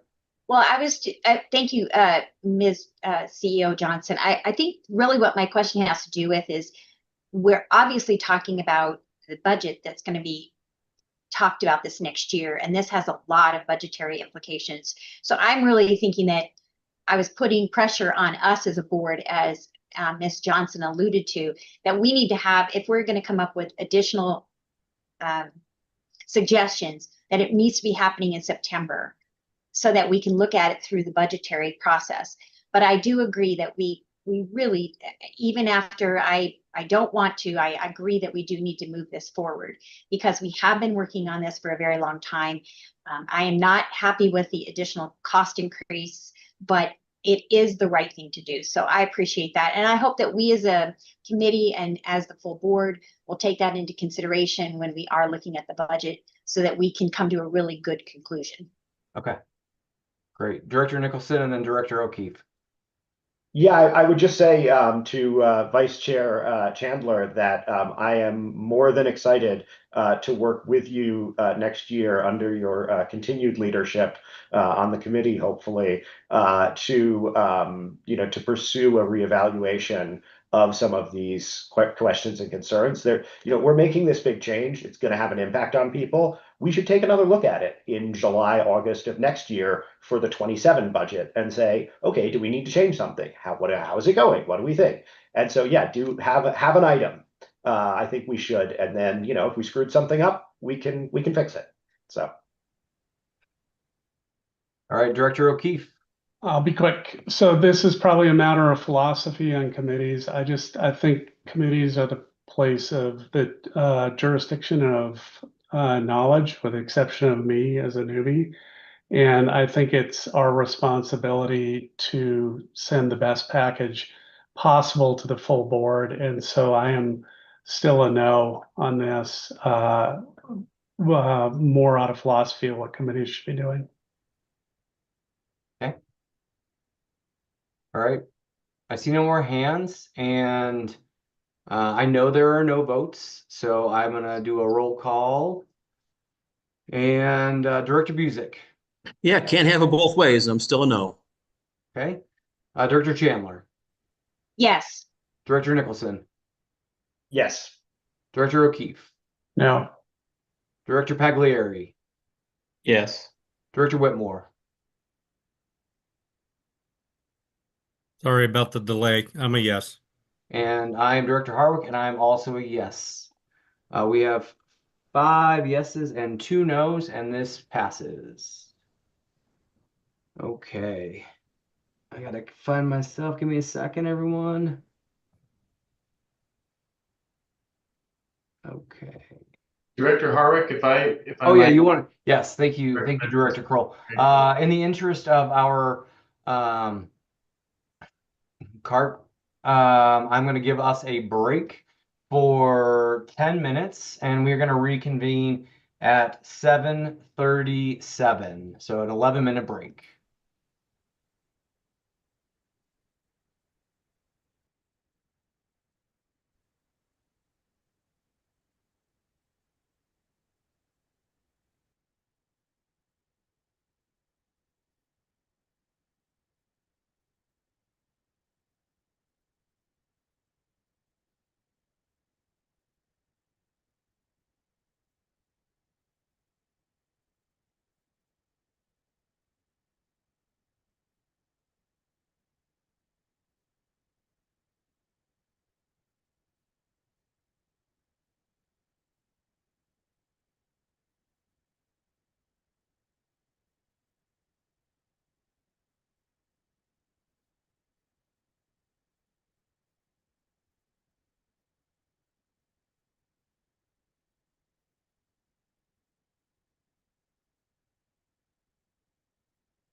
All right, it is 7:37.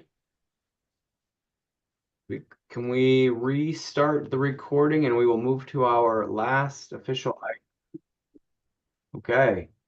Now we are reconvened at 7:37 p.m. and we're going to head on to our fourth and final action. It is for the board of directors to authorize the GM and CEO or her designee to enter into a 6-month contract extension amendments with existing providers for the Access on Demand AOD program effective January 1st, 2026 through June 30th of 2026, raising the not to exceed amount from 37.8 million to 42.2 million. Do we have a motion? So moved. Okay, Director Nicholson is the mover. Do I have a second? Second. Second is Chandler. Do we have any? Oh, now we're going to, once again, I would like to ask GM CEO Johnson and Aaron Vallejos to present this item to the committee. Thank you very much, Committee Chair Harwick. Recognizing our previous agenda item, this has a clear-cut nexus in reference to where we currently are, keeping in mind that when we looked at Access on Demand programmatic modification recommendations, we put forward monies for the current service providers, recognizing that we had anticipated some modifications from a fiscal standpoint. Hence, if this committee weren't going forward with recommendation the staff has put before your consideration, we would not be able to deliver services. With that, I'll yield the floor to Ms. Vallejos to provide additional comments relative to the action before you. Ms. Vallejos. Thank you, GM CEO Johnson. So this action really is currently our current contracts, currently a couple times there, are set to expire at the end of this year. And as we have been waiting for some direction on these program modifications, we have been unable to put a new request for proposal out on the street. So this action will assist us in allowing us to extend the contracts into the first 6 months of next year, effective June 30th. 2026. So hopefully we can receive the formal direction from this board and incorporate that into our new request for proposal, and then issue that at the beginning of next year. So we have time to, go through the entire evaluation process and then hopefully be approving new contracts on July 1st. Well, to be effective July 1st, sorry. We'll obviously have to approve that a little bit earlier. But again, this gives us time to make sure we can incorporate whatever the final direction from the board is into our request for proposal to get those new contracts in place. Great, thank you both.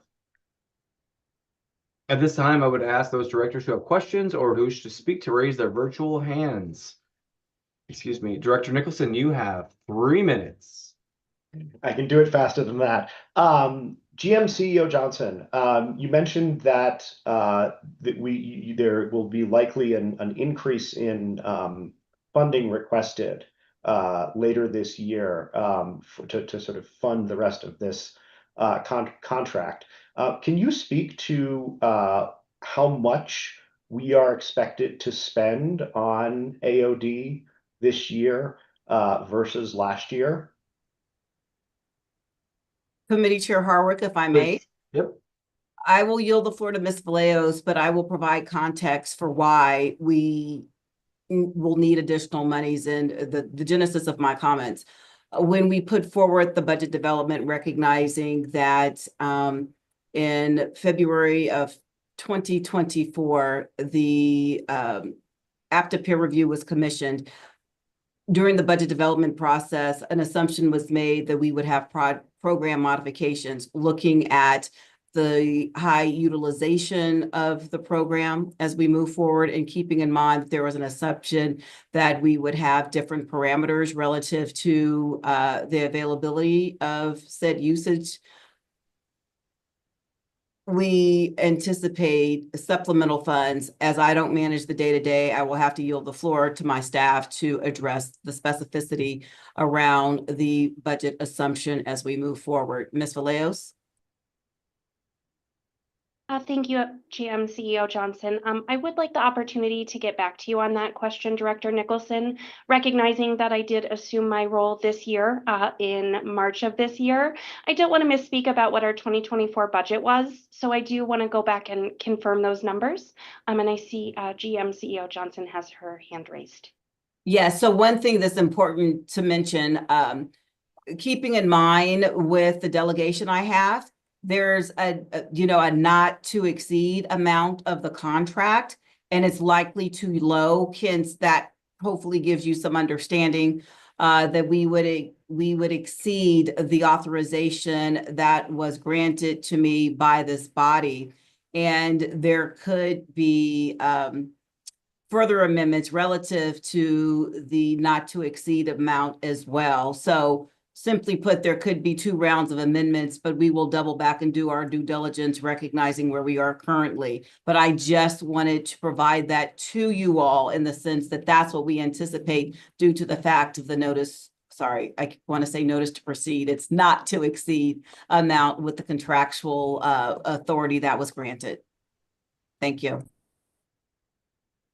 Okay, Director Busick, and then I'll circle back to you again, Director Nicholson. Thanks. And because this aligns at least in part with the prior recommended action, I'll be a no vote here. Okay. Director Nicholson, your second bite. Yes, thank you. Tasty apple. The reason I asked that question is really, we had a comment from Director Ruscia earlier in the evening about the cost of the program leveling off. And given that we're talking about extending the contract, increasing the not to exceed, and potentially coming back for more money, even if you don't have the exact numbers in front of you, GM CEO Johnson or your staff, can you characterize sort of where we are on track in terms of, is this year going to be more expensive than last year? Is it going to be a little more expensive? Are we talking about 10, 20, 30% increase over 2024? Like where are we headed with this? If I may. Please. It is going to be more expensive, hence we would not be dealing with the notice of the, goodness gracious, the not to exceed amount as we move forward. Ms. Vallejos has a better handle on what that projection may be. I'll yield the floor to her. Yes, we are continuing to see increases. It has not leveled off from last year. I believe, and don't quote me on this, again, I will get specifics as I mentioned, because I was not here in 2024. I do have a good sense, but I believe, let me just take a quick peek. We are seeing an increase this year of about 11%. But if we do just take, I believe, looking at June of 2024 to June of 2025, I believe that number was as high as 30%. So we're seeing an increase of 11% still this year and upwards of 30% when we look June over June. Again, I would like to confirm those numbers, but I think that is close enough to give you a good sense of where we're at. But again, I would like to confirm specifics, so don't quote me on that. But I do think, again, just for the context of this conversation, it gives you a good sense that we really are still seeing substantial increases. Thank you. Are there any more questions? I see Director Chandler. So my question is, in the board packet, it says page 224, for the board directors to authorize general manager and CEO or his designee to enter in a 6-month contract amendment with existing providers for Access on Demand program effective January 1 through June 30, 2026. Raising the not to exceed amount from 37.8 to 42.2 million. So my question is, will that obviously come out of general operating funds? Where will that money come from? And I apologize because I don't sit usually on or watch much of the finance and planning. So if you already answered that question, I apologize, but I would like to know potentially where that monies would come from. If I may. Please. So basically, they are going to be proposing the budget and they would fall within the auspices of bus operations as we have paratransit as a subset therein. Our CFO is on this call and I'll ask Ms. Mackey if she could provide any more specificity as we're in the current budget development process. Ms. Mackey? Yes. Of course, thank you. We are reviewing prioritizations for the budget. So yes, this would fall within bus operations. And over the coming 2-3 months, we will be reviewing in further detail with the department leaders what we will and will not have room for in the budget and make those determinations. Thank you so much. Any more questions? Yeah, see no more questions, so I'm going to take a roll vote. Director Busick.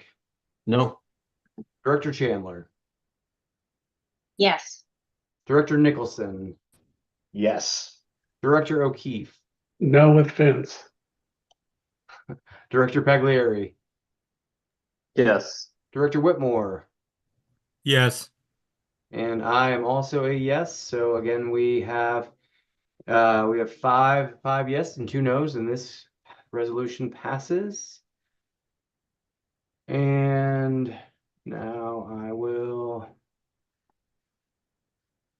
Okay, now we're going to move on to discussion items. The first item to discuss is the Longmont and Boulder fixed route service contract. I would like to ask Alaren Vallejos, Acting Deputy Assistant General Manager and Bus Operations, to present this item. Ms. Vallejos? Thank you. Give me a moment to pull up the presentation. You guys are getting a lot of me this evening. Thank you for that. Appreciate it. Okay, sorry, just had to swap my screens quickly, going from 2 presentations. So okay, thank you all for allowing me the opportunity to present to you again. As stated earlier, I am Alaren Vallejos, Acting Deputy Assistant General Manager of Bus Operations. So today I'm going to just give a brief presentation of one of our fixed route service contracts that is going to be coming to you in September with a request for a recommended action, sorry. Now I'm getting my terms mixed up, but a recommended action. So at this point, this is just going to be a high-level overview kind of the service package and some characteristics of that. And then again, in September, we will be bringing forth a recommended action for consideration of this committee. So again, we're just going to go over the current status, kind of providing you some background of the contract timelines, explaining the service package, and then what the next steps are.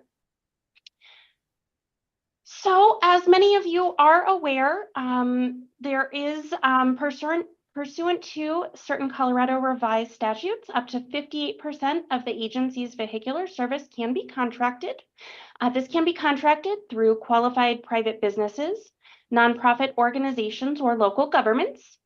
And RTD currently contracts approximately 56% of our transit service, and that is comprised of about 45% of our fixed route service, 100% of our complimentary paratransit service, as we've been talking about earlier today, Access-a-Ride, and then 100% of our FlexRide service.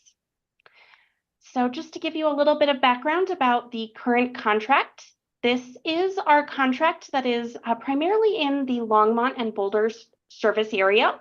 You may have heard previously we used to refer to these as numbers. So if you hear something out there referencing group 34, that is what we would normally have referred to this service package as, but we're trying to get away from that because it really doesn't provide any meaningful information about the service package itself. So again, you may still hear some of our older service packages referred to by those numbers as well.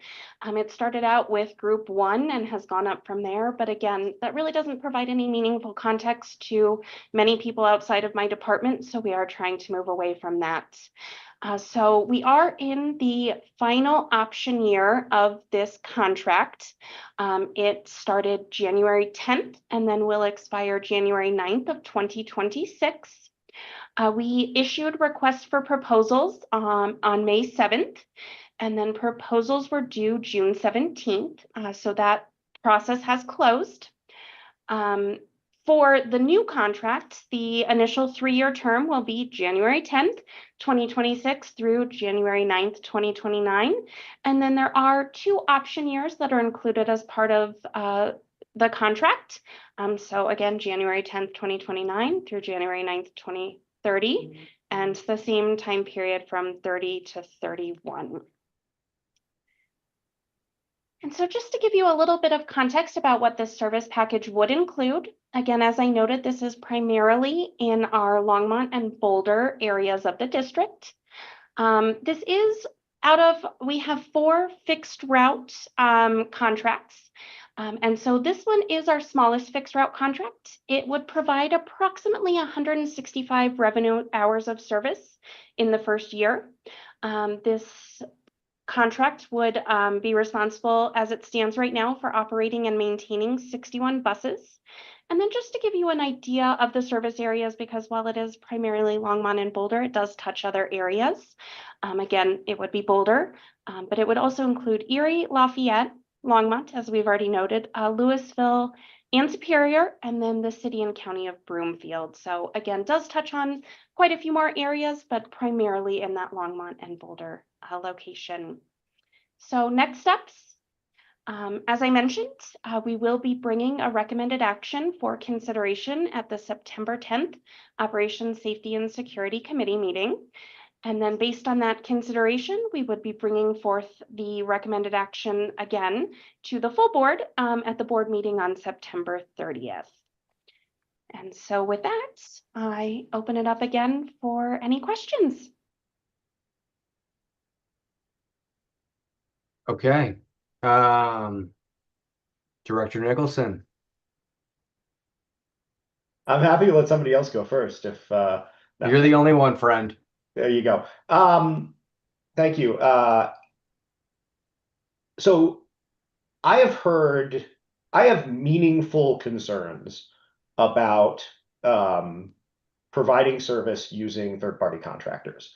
I view it as a necessary evil. We need the service, and we can only hire so quickly.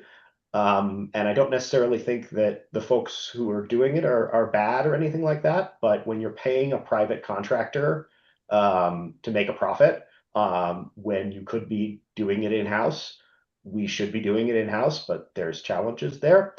I've also heard significant concerns about a churn and burn culture at our private contractor, and not necessarily the greatest working conditions compared to what we have in-house at RTD.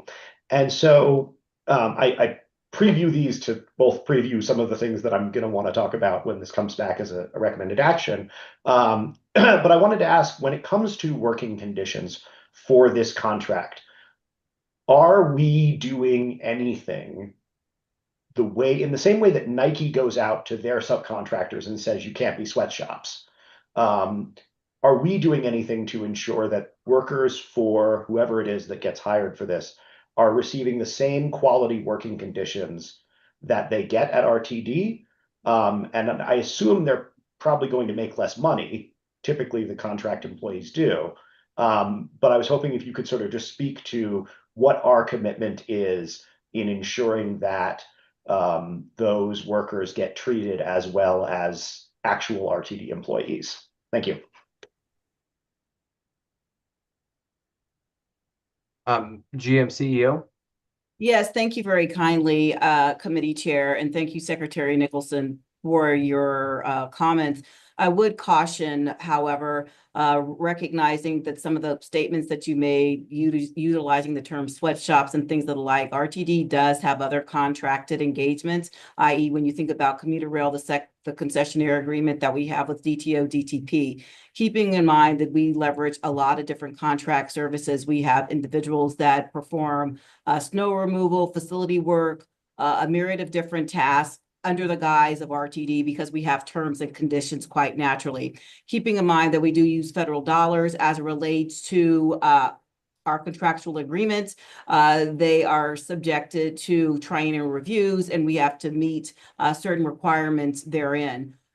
Collectively, of course, we engage with employees. They are, as you've noticed, when we've had rodeo winners, regardless if they work for the third-party contractor or RTD, they come before this agency holistically. I think another important piece that you need to recognize is not just about people as well, just by virtue of the contracting that is included in statute that says there could be up to a specific percentage. We also don't have enough facilities to accommodate the vehicles that we deploy for day-to-day service delivery. Keeping in mind at the Finance Committee, that body approved a National Environmental Policy Act analysis relative to an additional bus facility as we move forward. And keeping in mind that we have a facilities and fleet transition plan, we are trying to be diligent in how we look at delivering services for the betterment. So I wanted to put that on the record because we are a people first oriented organization. And if we were contracting with an entity that was not treating people that are providing services in such a way, we would not be contracting with them. We do look at performance going forward. There are contractual agreements that they have relative to labor units as well. So I just wanted to ensure that I stated that on the record. I would not want any member of the public or anybody viewing this thinking that we were doing something that was subpar as relates to treating people that are providing services on behalf of the Regional Transportation District. Thank you for the opportunity, Committee Chair, to respond. Thank you. Director Chandler. Thank you, GMC Johnson. Not to disparage poor little Mr. Director Nicholson, but to assume that because someone's making a profit, it is bad or they're treating their workers bad is probably not a good assumption. So I would just caution you in your language when you talk about organizations that we are partnering with that have employees that are happy to be employed and probably excited to work for their agencies. So I would caution you in your language. So profit is not always bad. And we should partner with those that can provide a service to RTD that would better our services to our taxpayers. So with that said, I would ask how many proposals were received as of that June 17th deadline. I don't need to know obviously who, because I assume that that's still in thought process, but how many were received? And because I've heard that sometimes we don't always receive a number that we would like to receive. And I would just wondering if you felt like you got some really good proposals through the process. I see GMCO Johnson has her hand raised. GMCO Johnson. Yes, I would share if I may. At this juncture, recognizing that we are in the process of evaluating proposals, I do not believe it would be prudent that we discuss those elements at this juncture, but we'll share that information once a determination has been made relative to the scope that has been put forward. Sounds good. You don't have it even just like, did you receive more than one? I mean, I don't need to know obviously how many, but I'm just curious because I think that's part of the problem here is that least Director Nicholson's not feeling like there's a competitiveness about the whole process. Well, what I will share, I do think it compromises our procurement process because we do have procurement rules. And so I do not feel comfortable in sharing that information in this public forum. But what I will share, Director Chandler, keeping in mind, just by virtue of the American landscape as relates to original equipment manufacturers and service providers, the number has dwindled. There has been a consolidation and mergers.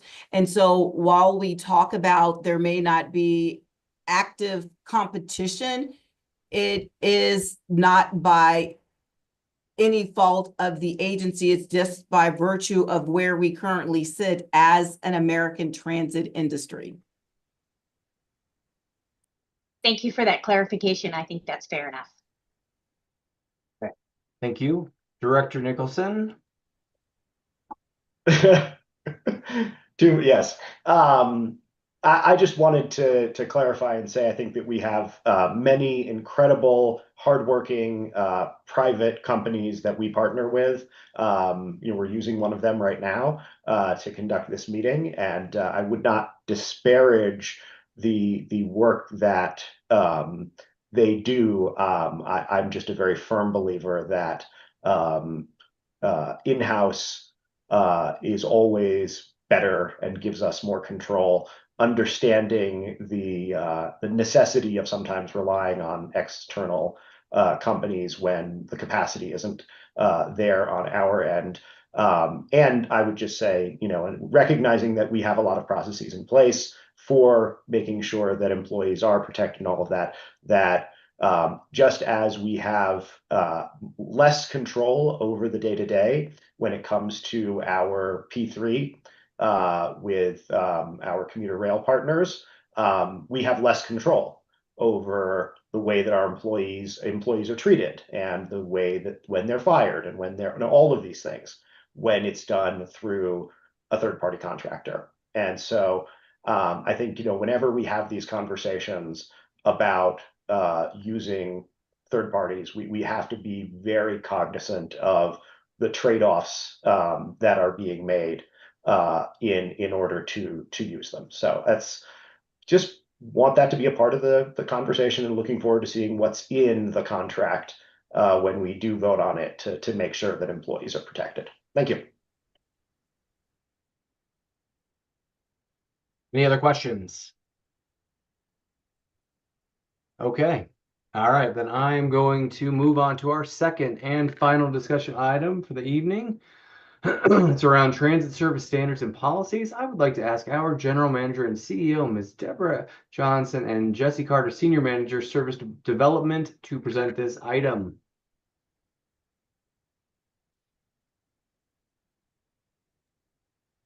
So, Mr. Chair, if I may.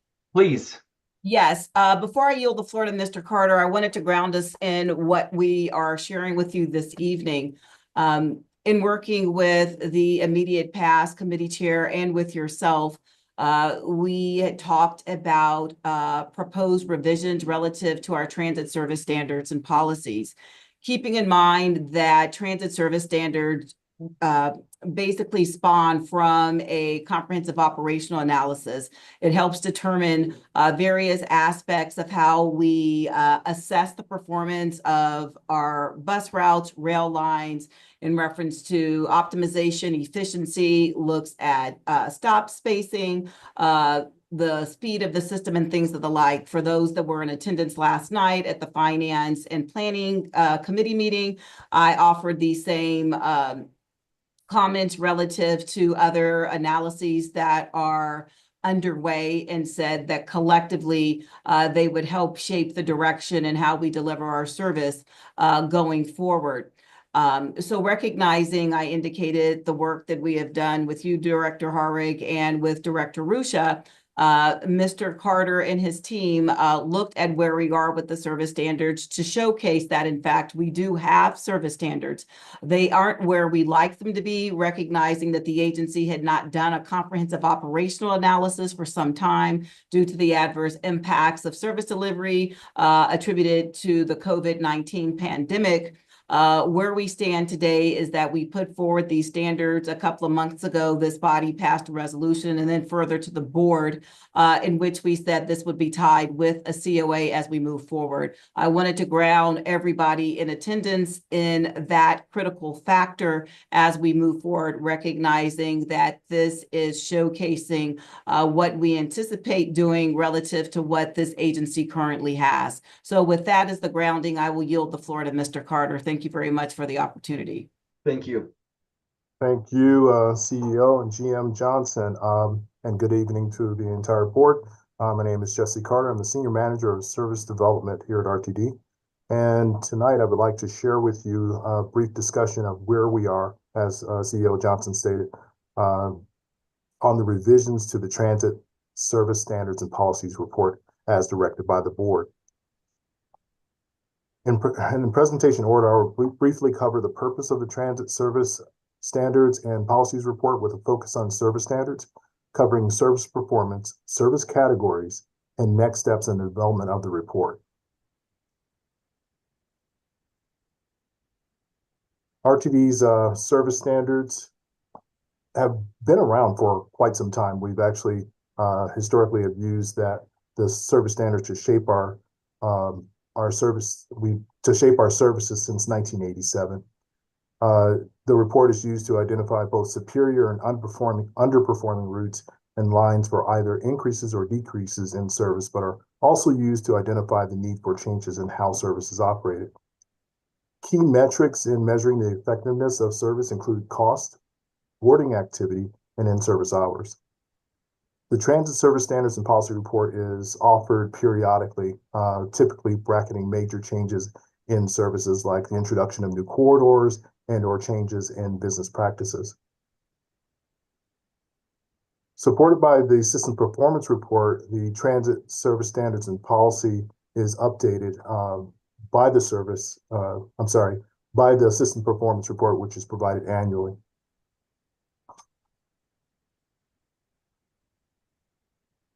So I know I'm going to sound like a broken record here, but these are some things that I think need to be shared and shared as often as we can so that there is an understanding in looking at how our services are performing.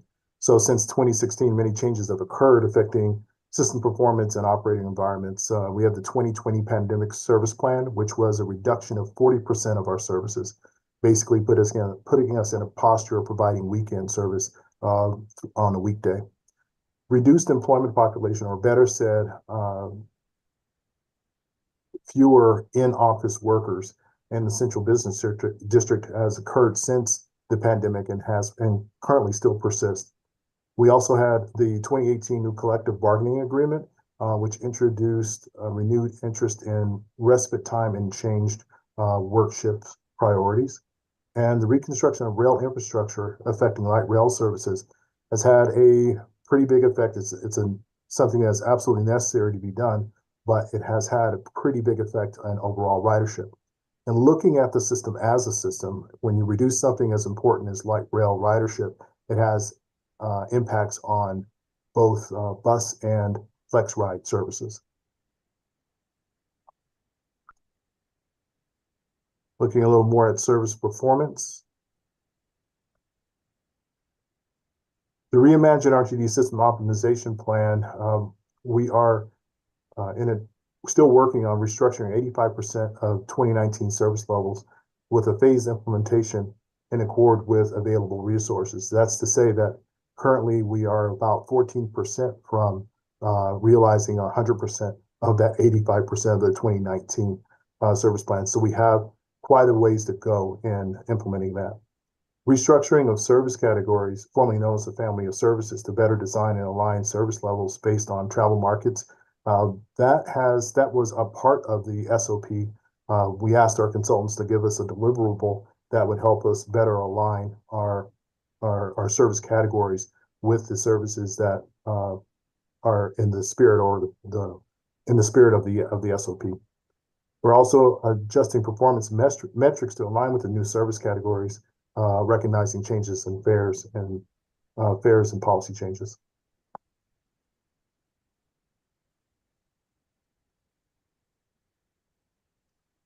With the Reimagine RTD System optimization plan, there are a number of changes to the categories of service. And the reason why we have categories of service, we don't have an expectation for all services in all areas to perform at the same level due to land use and population density. So the changes that I highlight here are we're moving to a core, connect, commute, and community categories, along with subcategories describing core and connect rail and community on demand and community mall. I know it's not listed here as far as community on demand, but that is something that we will be adding in. Former service categories were CBD local, urban local, and suburban and regional, with subcategories mall and rail. I will explain a little bit more how they relate to one another in the next few pages here. Service levels and duration are also defined by category in the SOP plan. Changes to metrics for service performance and cost efficiency are based on the new service categories. So at this point, subsidy per boarding is replaced by cost per boarding. So with those categories, a little more description with that. Our current 2016 service categories include CBD local, which is service for local and limited routes operating to and from Denver Central Business Districts or downtown Denver. And our urban local services are local and limited routes that predominantly serve urban areas which have high residential and employment density. We describe high employment and residential density as those over 12 persons per acre. Suburban local service for local or limited routes that are primarily serve suburban areas that have low to medium density, so below 11 persons per acre. And regional services that are long-haul routes or express and regional services that go to major employment centers. RTD also employs such service standards for the evaluation of call and ride, which is currently in the service categories, but it's actually Flex Ride at this point in time, and SkyRide services. Looking at the SOP service categories, we have categories for core routes, or routes serving the region's largest employment centers, highest density housing, and major trip generators, with a service span of 18 hours and a guarantee of 15-minute peak period and midday frequency, and service 7 days per week. Core routes can include fixed route bus and rail lines. Connect routes are routes with a minimum of 14 hours of span of service, and connect routes can also include fixed route bus and rail lines. Commute routes, or more like regional/express type services, regional bus with limited stop spacing, focused on serving unique travel markets, in other words, downtown workforce, Denver International Airport, and other places like Anschutz Medical Center. And then we have community routes and community-focused local routes with custom-built span of service, frequency, and days of service. I should mention here that the FMR, the Free Metro Ride, and also the 16th Street Free Ride, that's the new name for the 16th Street Mall Shuttle if you haven't caught on just yet, are also considered in the community category. So taking a look at what our service standards table looks like or had looked like, this is the 2019 service standard table. And you may not have seen it because it was never actually published. It was completed in the year 2020 and would have been brought to the board sometime in the summer. However, something happened in March and things went awry. So this was never presented. However, we do have this table. So in looking at this, you have your service classes with CBD local, urban local, and so on. And then you have the subsidy per boarding as one metric and the boardings per hour as the other metric. The way our service standards currently work are that if a route is at or below the 10 percentile in this category, it is something that we should review. However, if a service is below the 25 percentile or the quartile in both categories, it is something that we should review. We believe at this point in time, this methodology is still solid and something we should continue with. But we did take a look at what the service would look like back in 2023 with our consultants. So going to the next slide. Looking at this also shares how the new categories relate to one another. So we have the core bus, which will cover CBD local and urban local services. and their boarding service hours thresholds. I don't want you to pay too much attention to anything over in this area as far as operating costs and performance thresholds, because that is something that changes year to year with the service performance report. And again, we were looking at this back in 2023, looking at 2022 data. So I think we were on the optimistic side of things and looking at the overall performance. So we also have Core Rail, which includes all rail lines except B, N, and R. Connect Bus, which is urban local and suburban local. Connect Rail, which are B, N, and R rail lines. Commute, which includes our regional services. Community Fixed Rail Route, which are suburban locals, and Community Demand Response, which is our current Flex Ride. So looking at next steps. In order to complete the overall document, we must do a number of things that require the collaboration and cooperation of other departments within RTD, and also includes reaching out to stakeholders in the greater community. But we do want to add the new bus shelter and facility standards. We also want to review the policies concerning special events and inclusion of partnership policies, and the development of the 2024 Service Performance Report, which was affectionately known as the Becker Report by some. We may change that to the Carter Report, but no, probably not. Okay, so that said, we need to also post the 2024 service performance to the RTD website, most likely under the service development pages, more about service development. And then also, last but not least, I would want to offer the opportunity to speak to you all individually about your individual board districts and the routes and the route performance of the services in your area to give you a little more clarity on what things look like. So with that, thank you for the opportunity to speak to you this evening, and I would like to open to questions or return to CEO GM Johnson. Thank you very much, Mr. Carter. I appreciate the report. As I indicated in my opening comments, this is a work in progress, recognizing that to actually modify service standards, it is incumbent upon us to do a true comprehensive operational analysis to ground us in what we're actually doing from the vantage point of our service planning to the delivery component of it. So with that, Mr. Chair, I'll yield the floor to you. Thanks. Sounds good. Okay, I've got 5 people. I've got Director Nicholson, Director Whitmore, and then to stay on the board, I've got O'Keefe and Chandler, and then I will finish up with Rusha. Just in the interest of time, if we can shoot for 1 bite at the apple this go around, that'd be great. So let's try for that. And Director Nicholson, you have the floor, 3 minutes. I'll go first. I think Troy had his hand up before I did, but I'll take you that. just showed up. You show up first on my thing, apparently. Maybe it just that works for like me. built in. Just you're like locked in. I'll try to keep it quick. Mr. Carter, I will definitely take you up on the opportunity to talk about District A and the lines. But the question I have is, you mentioned the service performance report and posting the 2024 service performance report on the web. Does the service performance report have the detail, like have the sort of dollars per ride data in there that you were sort of referencing? I've never seen one yet. I'm new here. So maybe you could talk a little bit about what's in the service performance report, and can we get copies of them? Sure. Can we share, if I may? Please. Actually, it's in the board report as one of the attachments. It's the one that looks like as an Excel spreadsheet. I want to say it's attachment C or D.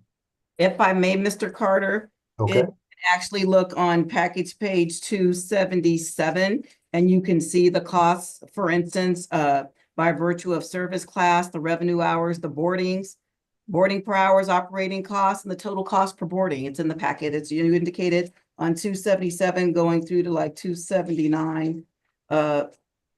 So I'll leave it there. Thank you. Thank you. Director Nicholson? Just very quickly, can we get the ones going back to 2020 as well?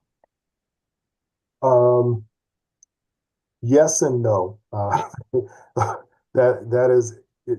they may look a bit different because they're not going to be in the same category, if that makes sense. So we'll be reverting back and forth to the CBD local versus core and all of that. So yes, but it won't be the same as what's been provided in your board packet. I'll take it anyway. I appreciate it. Okay, Director Whitmore. Thank you, Mr. Chair. Just a suggestion, followed by a comment to GM CEO Johnson. Maybe we just need to title this the Carter Report. It would be a lot easier for all of us to find it because we could do the search based upon his august work here at RTD. Hey, I just wanted to kind of mark this occasion. We, as a committee in the past and as a board group, I think as a whole, have been trying to move towards this action and to collaborate with people like Mr. Carter and Ms. Johnson to move this into a summary and a document that was easy to digest and a good kind of a report card, if you will, to our constituents. However, we didn't quite seem to ever get it quite over the hump. And I just wanted to kind of reiterate what GM Johnson said, and a shout out to Chair Harwick and former Chair Ruscia for pushing this past and over somewhat of a finish line for us to have this wonderful tool to use. So appreciate the collaboration by staff and the impetus to get it to a better position by those two individual board members. That's all for now. Thanks. Thank you. And if I may, Director Whitmore, it can't be the Carter Report because I still have lunch with Mr. Becker, and he pays sometimes. So, all right. Okay. Director O'Keefe. I just wanted to thank Mr. Carter for taking a complex topic and putting it in an easily digestible, succinct presentation. So nothing more than a note of appreciation for doing this. I'm sure it wasn't easy. Thank you. Thank you, sir. Director Chandler. Well, kind of to piggyback on that, thank you, Director Harwick. Mr. Carter, I sure hope that you don't consider lunch a bribe from. I don't think that's allowed. But anyway, I'll right. I appreciate that. Digress, yeah. My question is, when will the bus shelter review piece be completed?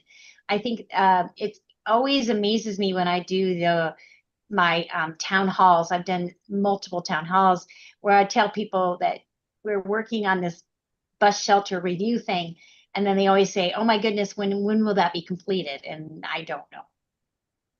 If I may, Mr. Chair. Please.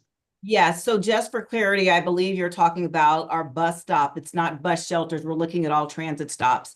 And a conversation ensued just last night as we're looking at the scope of said project in reference to doing some GIS mapping, very analogous as to how Google goes out and assesses the landscape. So we know where that is. We're providing an update to this body in September, recognizing that we sought authorization just last night to expand the scope.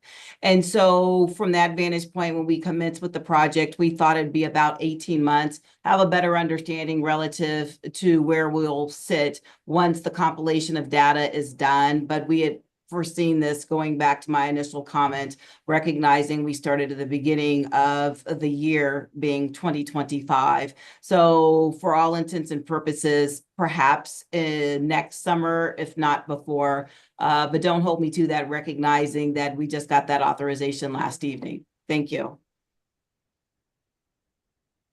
May I have a quick follow-up? I did take a second bite of the apple. I kept your time held. Okay. Go for it. But I want to say thank you for that, because now at least I can say, we're in the process of this. We do have authorization to move forward, hopefully by next year.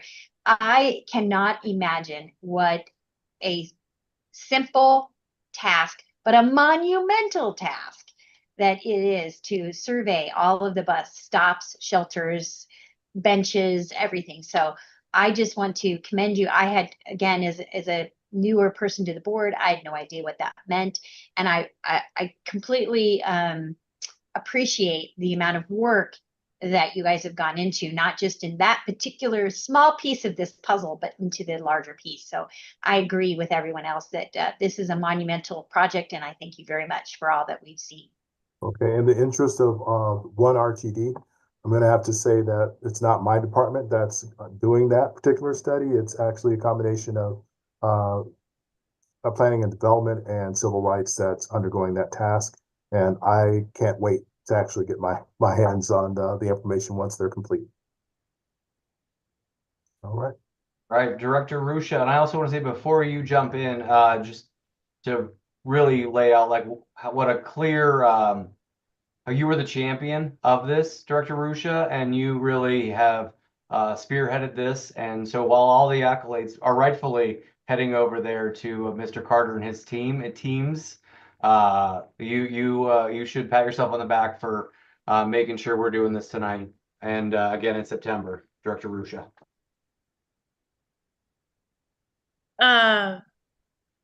Well, I'm gonna try not to ugly cry.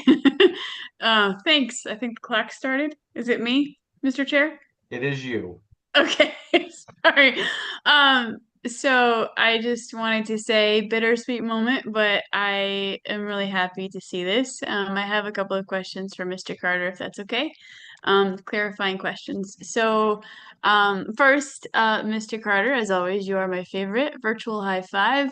And thank you so much to you and your team for this work. I also want to thank General Manager and CEO Ms. Johnson for her grace and her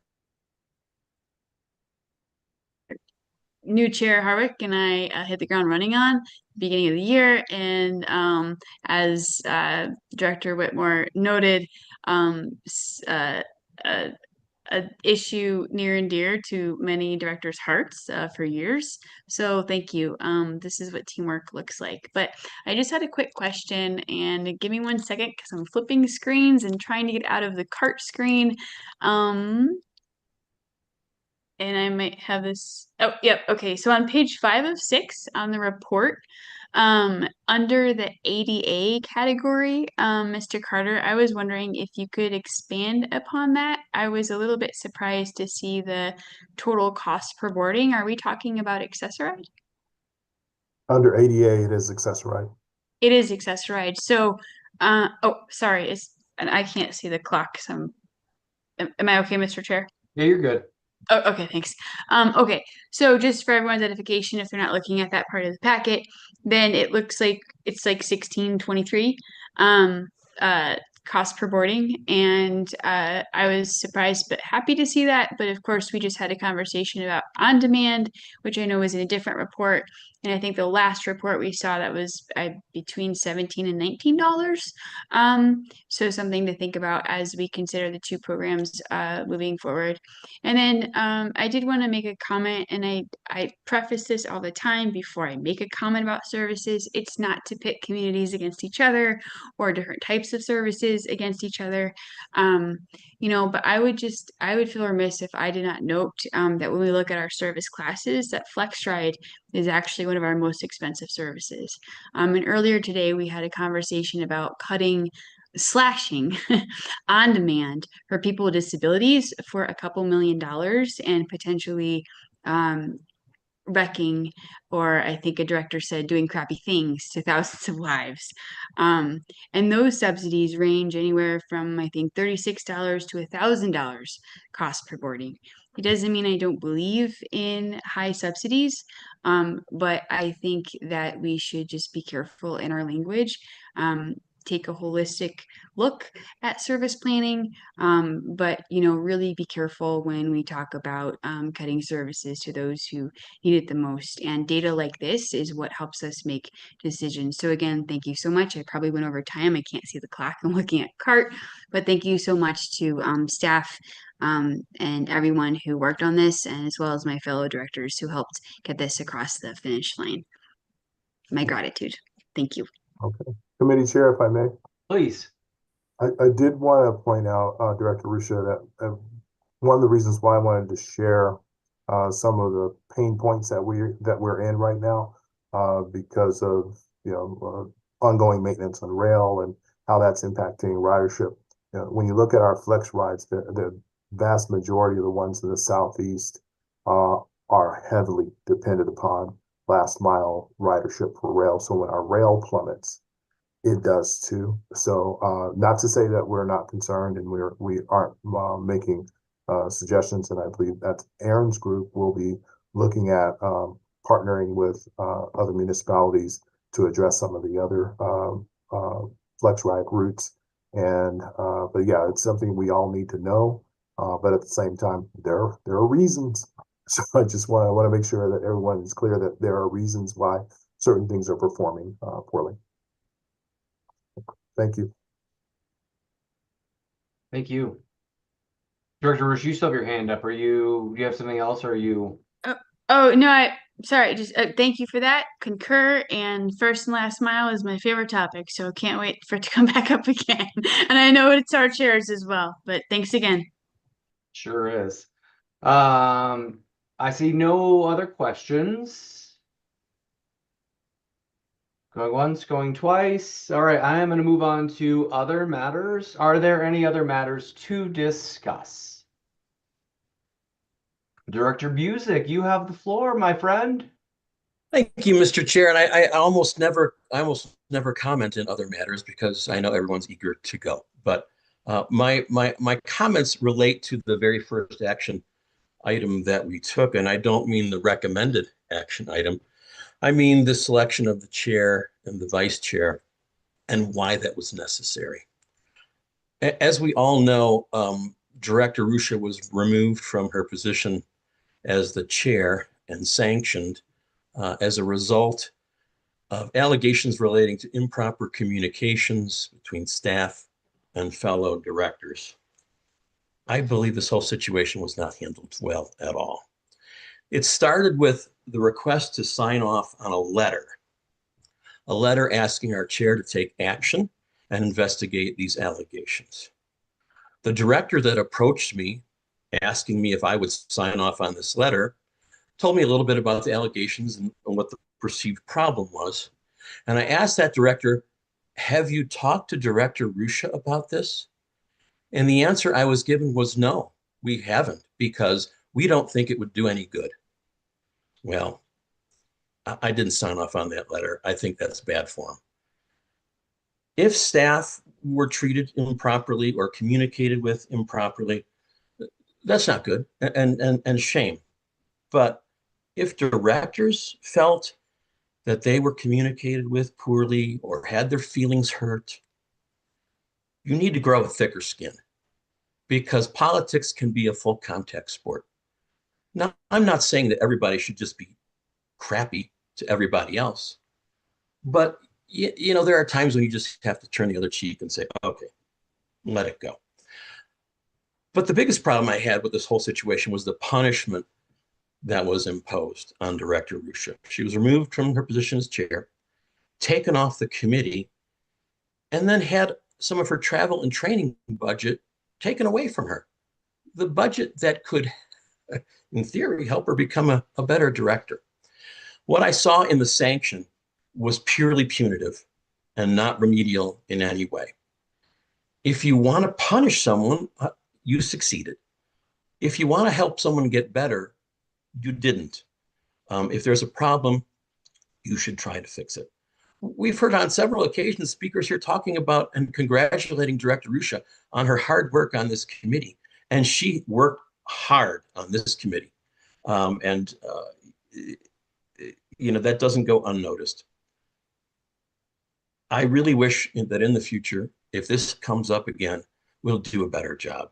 Thank you, Mr. Chair. Thank you, Director Busick. Director Nicholson, I will let you speak if you are speaking about something else, but I do not want this to turn into a tit for tat. Okay? If you need to say something, you can say it offline. That's really where I really feel very strongly about this right now. I understand, and out of respect for you, Mr. Chair, I will lower my hand.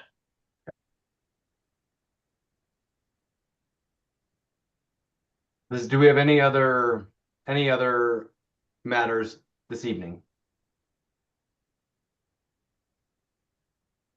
Okay, seeing no other matter. Oh, Director Rusha, you have the floor. I just wanted to say thank you. You're welcome.